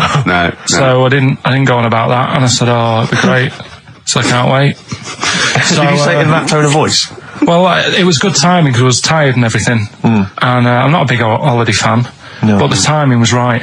Yeah. Do you know what I mean? It's the same as last night. I don't always like a curry, but last night You're in the mood. you get that sort of, oh yeah. Curry, you had got a feeling. Yeah, you had a feeling You for thought, curry. and then lo and behold, like, you were eating the curry. It's weird, isn't it? Isn't it weird, the paranormal? Isn't it weird? Isn't it weird? They work in mysterious ways. Yeah, ghosts. yeah. So yeah. anyway, right, Kid, I and the think. final one, Yeah. alien gives man a beard. Right. Alien gives man a beard. I am going to burst. Right, listen, Carl, you've got to tell me. Right, first, right, let's do it in No, reverse we're order. not going to do it now anyway. What do you mean? We've got to do it now. I mean, this is the first interesting thing you've said in an hour. Okay, the listeners have just been subjected to rubbish and mistakes and everything for the last 6 months. Please, we've got to do Alien Gives Man a Beard. What is that? Tell us that. Right, Sorry, this is just you telling me something, is it? This feature is you telling me something. I'm teaching you something, educating Ricky. So are we playing it now? We're already into this feature. Well into this feature, are we? Yeah, I suppose we are, yeah. Should there not be a jingle or something? Yeah, can we have a Well, there's jingle? no point, because look, I come up with ideas and you dismiss them straight away, so I'm not wasting my time making stuff. Right. If you don't like well, okay, let's play Educating Ricky. Right. Brilliant. Go. Right. So- Ding-a-ling-a-ling-a-ling-a-ling. Educating Ricky. Right, what are we going for then? Hanging the bacon, airy Chinese kid, alien gives man a beard. I think Alien gives man a beard. I'd like all to the do time. that. Right, there's this fella, I think it happened in America, and he saw a bright light in the sky. And, God, if you're bored. and he stood there, This is a true story, is it? yeah, he stood there, Yes, of course it isn't, Steve. and he saw this bright light, and it came closer and closer, and it was a UFO, right? Yep. And he looked at it, and it disappeared, right? And he gets back in his car, He looks in the mirror. and he looks in the mirror. Yep. He's only got a beard, He has. You sure it wasn't someone else who got in the car and he was still standing out there? right? What? And it turned out, Yeah. he got home and said to his wife or his girlfriend, it's a bit weird. So I just got out of the car to look at a bright light, and I got back in the car and I grew a beard, and she said, never mind your beard, where have you been for 3 days? And what had happened is, He passed out because he was pissed. no, the UFO had taken him for 3 days. Yeah. But he'd only thought that he'd only looked at it and it went away. Yeah. But what had happened is, he took him and Yeah. he grew a beard because he hasn't had a shave. Right, okay. I mean, was Will Smith or Tommy Lee Jones anything to do with this at all? Did you see this on a video maybe and thought it was an educational film? No, it's from a book that some kind person sent in to me. Here. Can I just ask again? Just again. I'm just throwing this right back at you. Do you think there's any other possible answer here? Right? A man is absent for 3 days from home. He's the grown a length beard. of time that it could take to grow a beard, lest we forget. What if he hadn't actually seen a bright light in the sky? What if he was he'd been lying? What if he drunk? was lying? He got knocked unconscious. illness, he'd had a car crash. Just any lying. number of other No, things. just lying. Or he was just lying. Yeah, he'd been on a bender, getting pissed for 3 days and that with was his his mates. excuse to his wife. And they went, Dennis, what are you going to tell your wife? Well, wait a minute. Wait a minute. You're not going to believe I was out with you, lads. Just say you're only away for a minute. No, she didn't know I wasn't away from it because of the beard. Oh yeah, look, it looks like you've been out for 3 days. Well, we have. That's Exactly. right. Okay, we've got to cover that then. Alien abduction. Great one. Okay, let's try that. Do you see? That's a little scenario there that could have been played out. So when you say educating Ricky, what have I learnt from this? Never listen to you again. That's all I've learnt so far. Never listen to you. Yeah, we'll add a little bit more in here, right? To Well, spice this no. up. What do you mean? Add a little bit more. We'll add a bit more to this. What I'm educating you about. Go on. Right? There's only a law in America that says if you touch a UFO, you're going to get done. Now, why would they make a rule?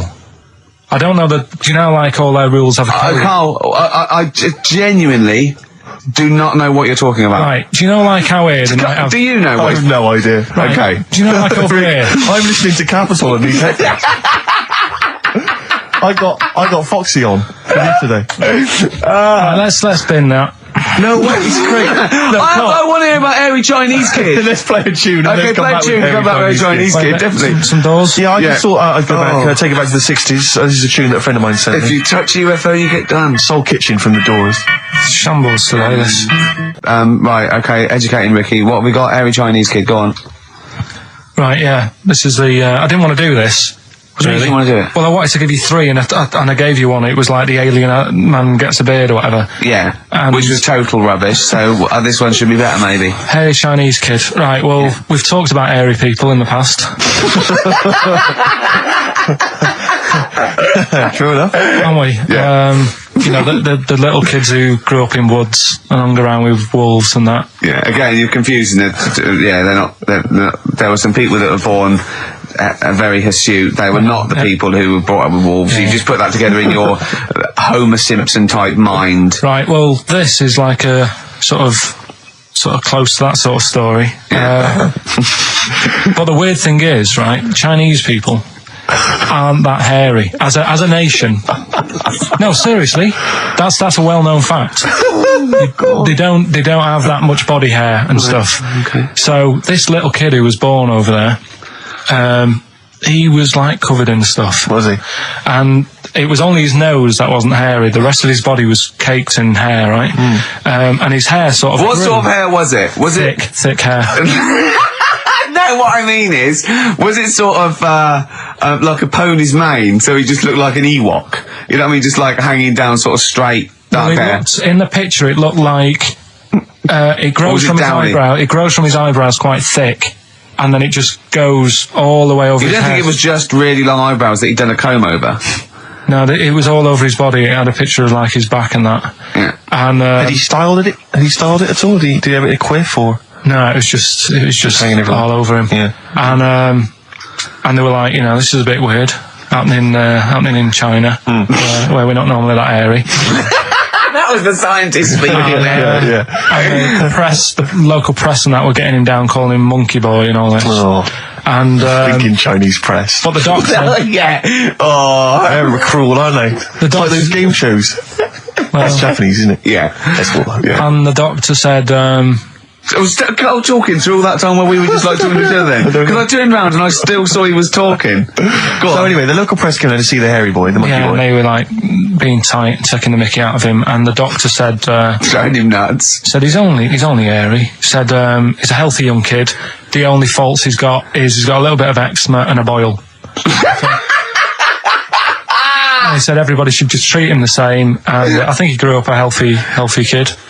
Yeah, so that's the That's the end of the story. That's not a story.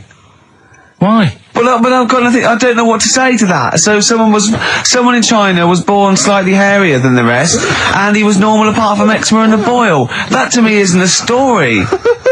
But if it is, I've got a million. I mean, it's sort of like bloke from Manchester went a bit bolder than the rest, got a job on radio. He was normal. I mean, that's not a story, is it? Do you know what I mean? All right then. You know, I won't be telling anyone the bloke got in the car and he had a full-face beard. Why has his car been towed away? Because it was a quiet road. It wasn't in the way. So. Are you filling in the blanks again? That wasn't in the book, was it, that you read? See, that's the thing. Sometimes I think you make up bits of the story as though they were fact. That doesn't seem right. Well, that's all you can do, innit? So that's educating Ricky. Will we Brilliant. do that next week? That is brilliant. No, I think that was good. I did. I mean, I enjoyed that. I learned something from that. I mean, I want to get. I mean, this is all from one book, is it? Yeah. That's an interesting book. With the, I don't want to dwell on it, but with the hairy Chinese kid, what did they say about that? What was the, I mean, was it once there was born a kid who was slightly more hairy than everyone else, but yeah, it's all right. He only had a boil. Oh, how did they word it? How did this capture your imagination?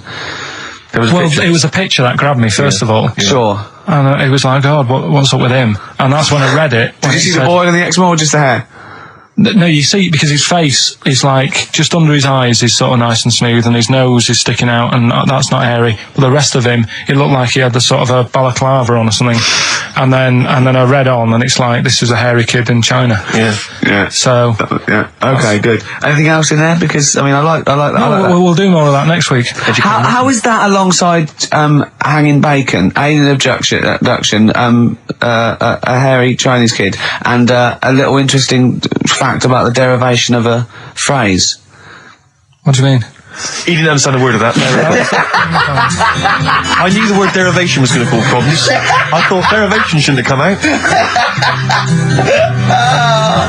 No, I wasn't disputing. He's all smug because he just had a phone call. That was Beck, lost cause. Go on, tell him why you're all smug. Because Adrian just called up. Yeah. After hearing the story about the Chinese kid. Yeah. And he said, yeah, that's true. He said that there was a TV programme on it. Yeah. He had a chromosome defect. Yeah.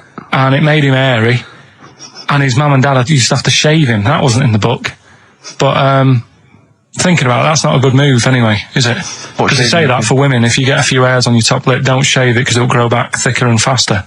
So they should just let him. They should have just said, well, let's see how bad it gets. But if they went in there straight away if he came out as a baby and a little bit hairy, they should have left it for a little bit. But Adrian called up and said, yeah, he was hairy, he was all right. We weren't disputing there was a Chinese kid born slightly hairier than the rest. We were disputing the fact that you didn't actually tell us a story. You just told us a And what we are disputing is that man was abducted by aliens for 3 days and grew a beard. Yeah. That's definitely not true. No. We don't know about chewing the fat, but it sounds quite viable. Yeah. You see, the difference is between me and Steve and you is that what we believe isn't random. Do you know what I mean? It's not random. The things we don't believe stuff just because it's interesting. It's not every other thing we believe and every other thing we don't. I think Karl believes stuff if it's interesting. Yeah, I know. Yeah. If he thinks, intriguing, fact. I tell you something I do know. Go on. Right. But I can't really get a question out of it. Go on, just tell us. There's a shadow somewhere. It's already good, isn't it? I'm loving it already. No, right. There's a shadow. I think it was in America. Yeah. And it's on a quiet road. I'm guessing somewhere like Boston. That's what you mentioned. Okay. Right? No. Somewhere like Boston. And people at night used to see this shadow moving about. And they'd go, what's that? Right. And it got known, the little local town got known for this shadow, but it didn't cause any problems. What are you talking about?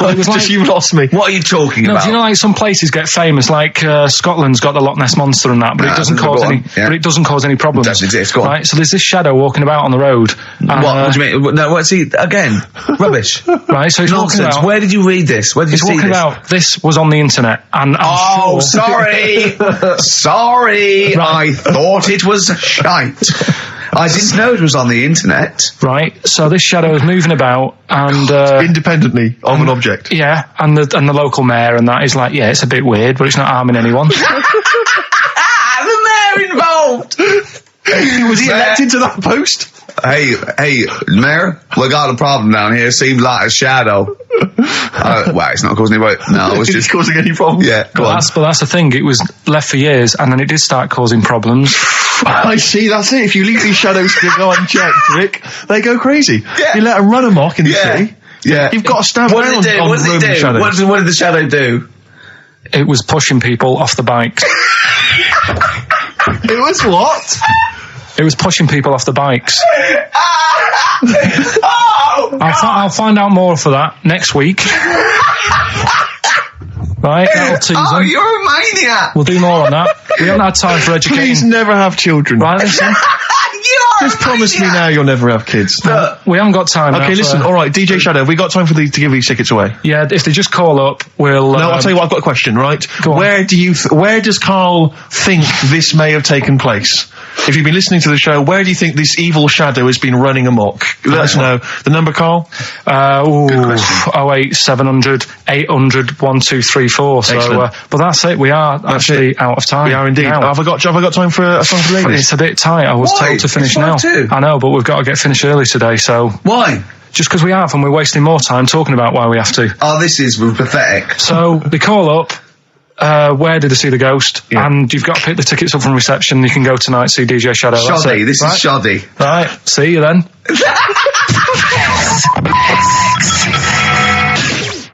Oh, Foo Fighters and All My Life on XFM 104.9. I'm Ricky Gervais with me, Stephen Merchant and Karl Pilkington. Just before we do educating Ricky, this is where Karl thinks he can give me something of interest and teach me something to take away. Last week I found out that somewhere in a strange land, people thought tomatoes were poisonous because they ate them with lead. Things like that. What was the other one you told me? What else was it last week? So worms. Cut me off. Yeah. Oh, I sent him a text message. I was on the train, a bit bored, and I read in, I think it was Metro, scientists have found out that worms get stressed, and they found out that the fat ones didn't live as long. And when they checked the thin ones that lived longer, they found out they had a gene for de-stressing them. Right? Karl, do you remember what you said? No.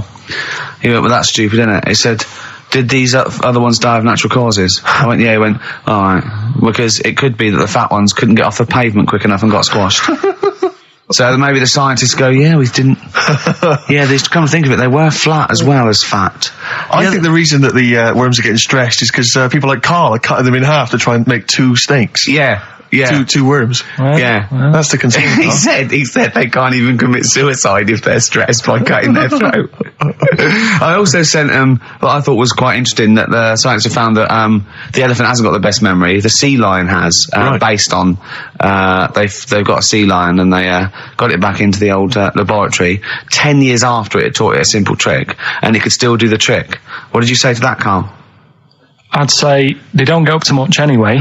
So if you do teach it something, it is going to remember it. Sure. Because it's got nothing else to do. Yeah.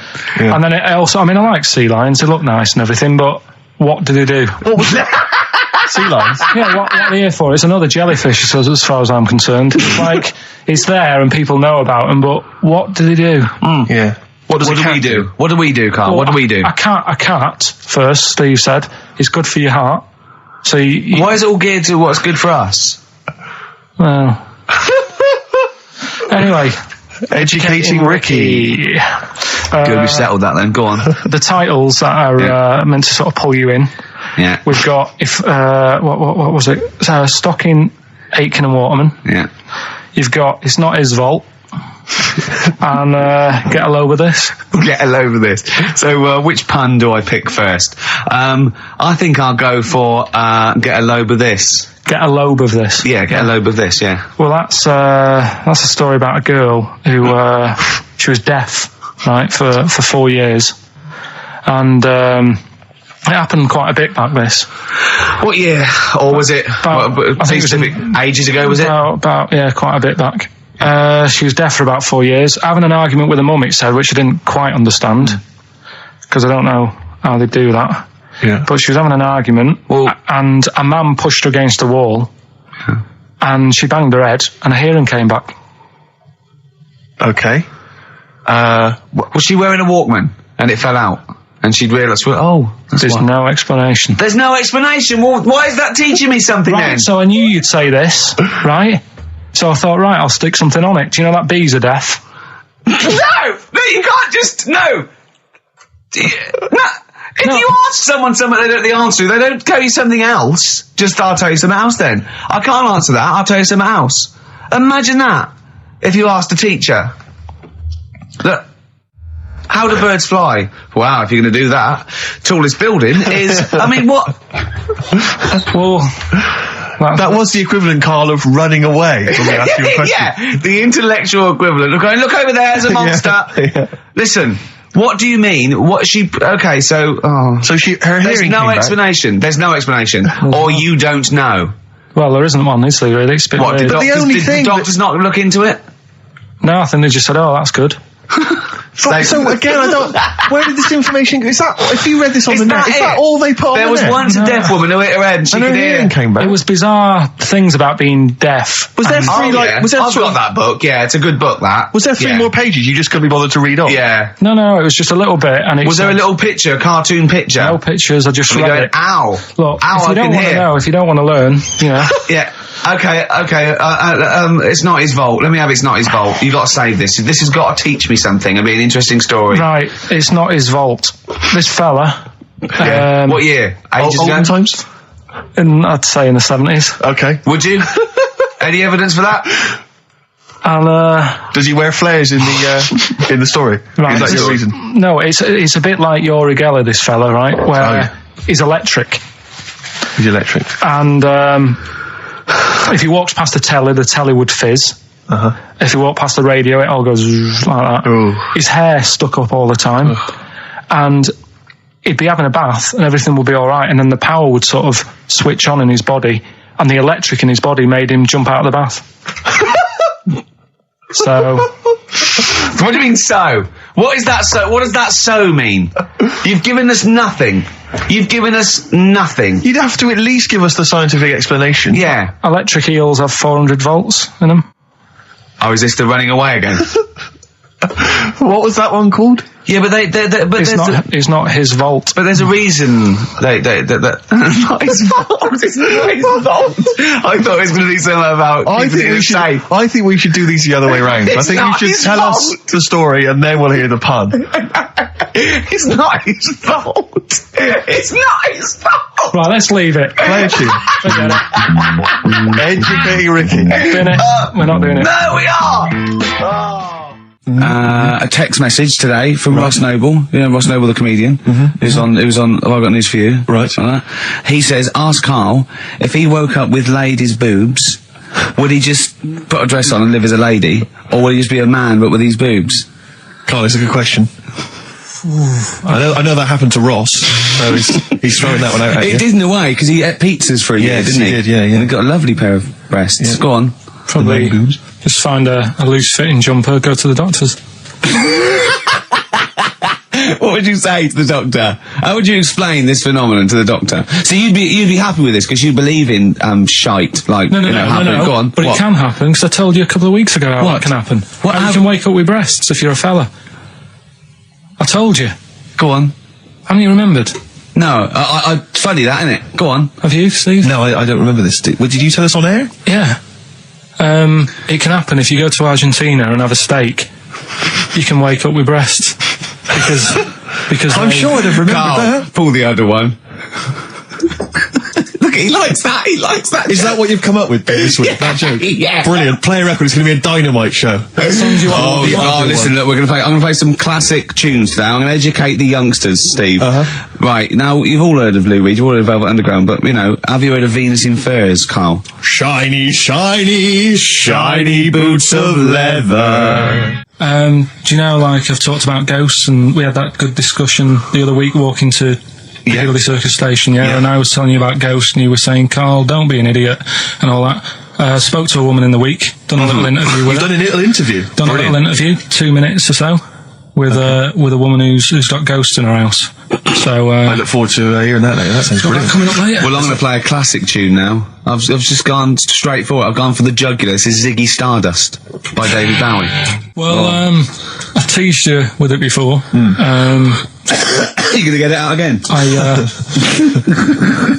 I'm always like trying to get you, thinking, opening your mind up a bit to ghosts and stuff. Yes. So, this woman who I know, she said she'd come in and I could interview her to try and sort of, get the belief out there. Okay. So Yeah, I because thought there's not enough belief in the occult and rubbish out there. So does she think she has a ghost? she has, yeah, she's had a few. She has, no, it's fact. Yeah, no, Yeah, she has. So I thought maybe it's a new feature we could try for a couple of weeks, see how it goes down. Mm-hmm. You know Parkinson. Uh-huh. What about Pilkington?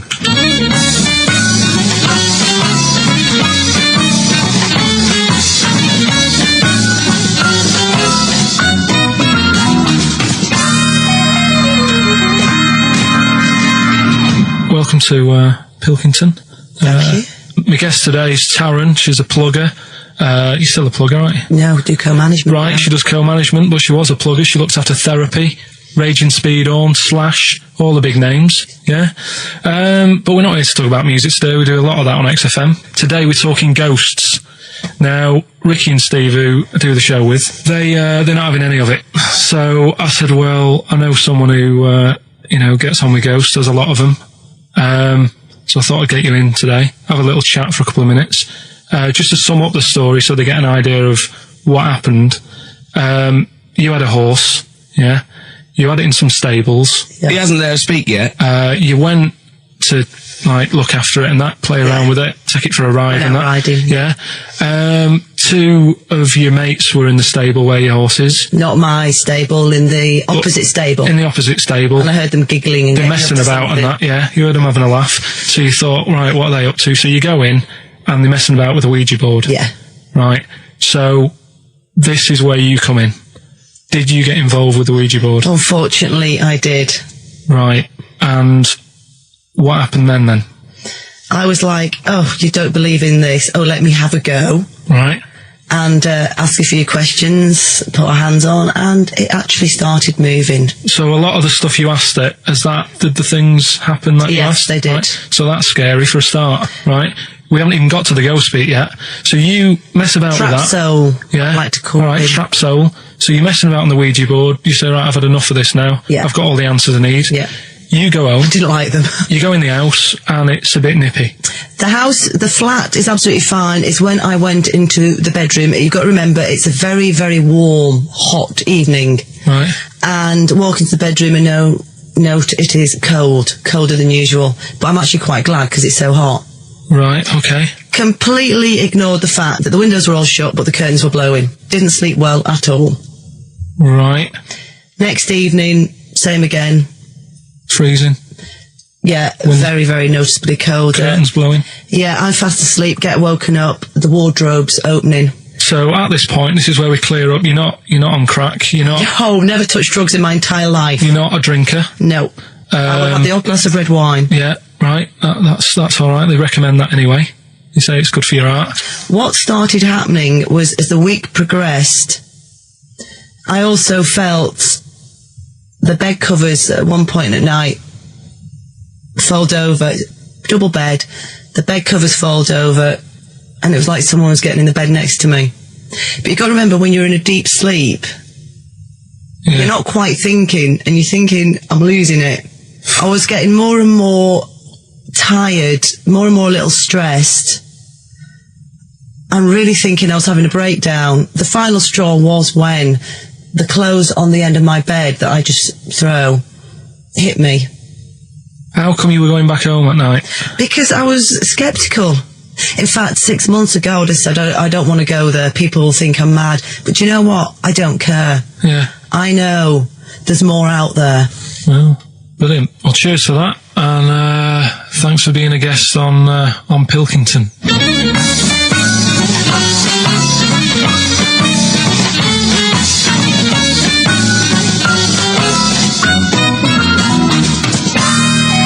Incisive investigative journalism there. I like the fact that you've learned a lot from Parkinson, even stealing some of his questions, like, are you on crack? Which I know he always asks his guests. Yeah.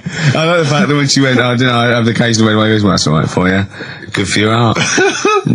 That was great. It was brilliant. That is the best interview technique I've ever heard anywhere. I feel like there's still some questions unanswered. Yeah, it hasn't proved it to me, I'll be honest, No, Carl. It it's hasn't proved me the existence of ghosts. I have to and say, Rick, poltergeists. I was worried as soon as she got involved with the Ouija board. I was thinking, please do not get involved with that Ouija board. Yeah. I was worried when I heard some giggling from coming from the other stable. Yeah. Don't go over there. Don't go over there. What questions did she ask the Ouija board? You didn't ask her that, I noticed. She didn't want to. She didn't want to say? No. Okay. Do you think it was something like why that you did to try and confuse the computer, and the spirit world got really annoyed, and they got confused, and they came back and started messing up her clothes? But what do you think then?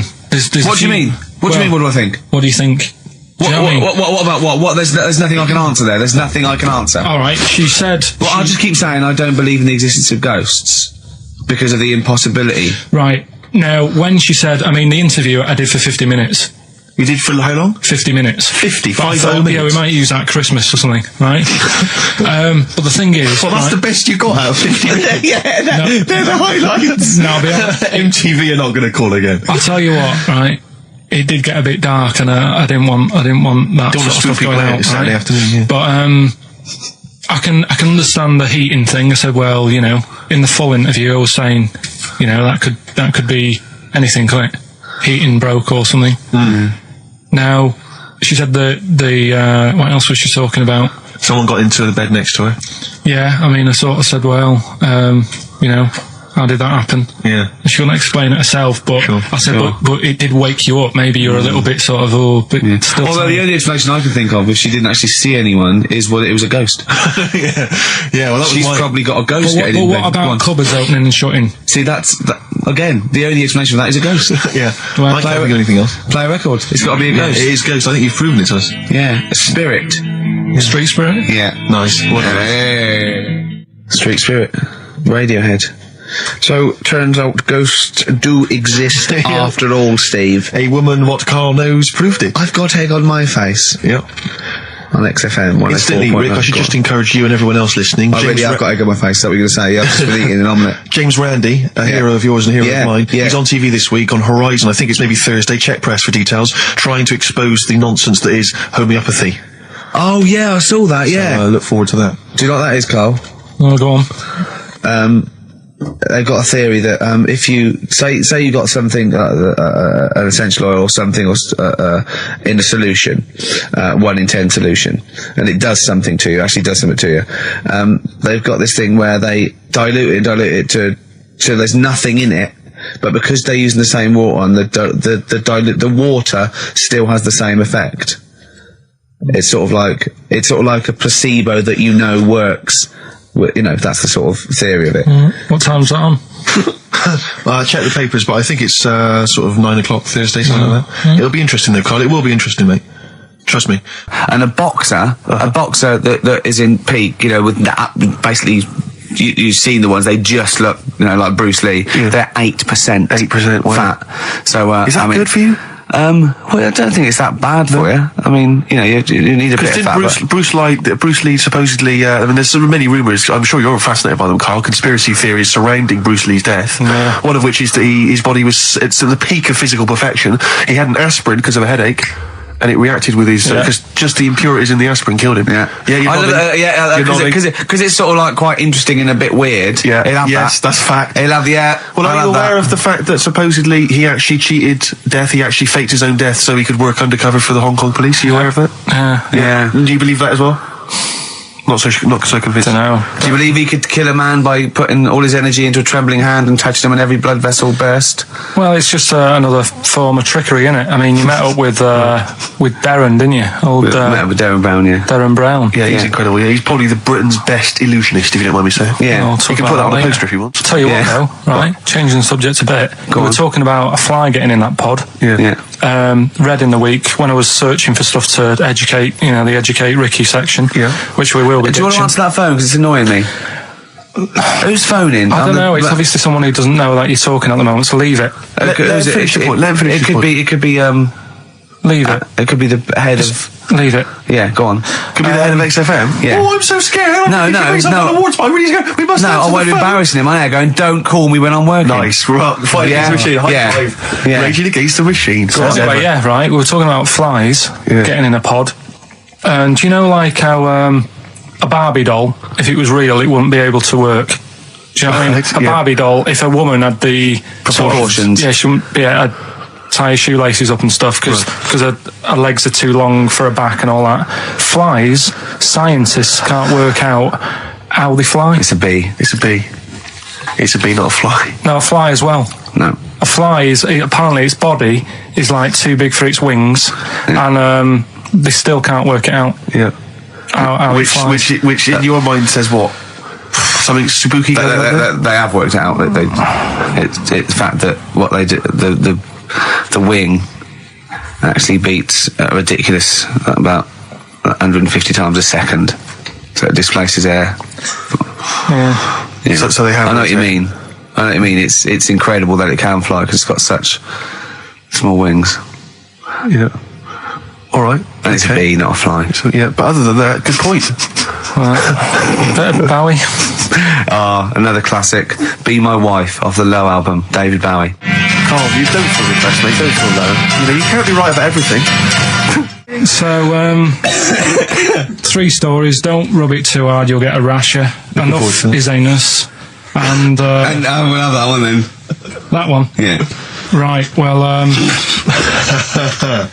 do you believe in palm reading and stuff? Yes. Sorry, yes. Yep. Yeah, of Yeah. course. Sorry, I forgot. Yes, of course we do. Right, well, there's a fella who, he used to do palm reading. Oh, yeah. But a lot of people, he found that when he went up to him in the street and said, do you want your palm reading? He was like, a lot of them were like, you know, I'm a bit ashamed of my nails and stuff because they're a labourer or they're a cleaner or something like that. I know a lot of labourers are slightly embarrassed by their nails. Yeah. No, but... Yeah. So he found Look that, at my bloody hands, Reg. well, That's that hod carrying. did I ever tell you that? Did I ever tell you that I got picked at school to make tea and serve biscuits to old people because I've got good nails?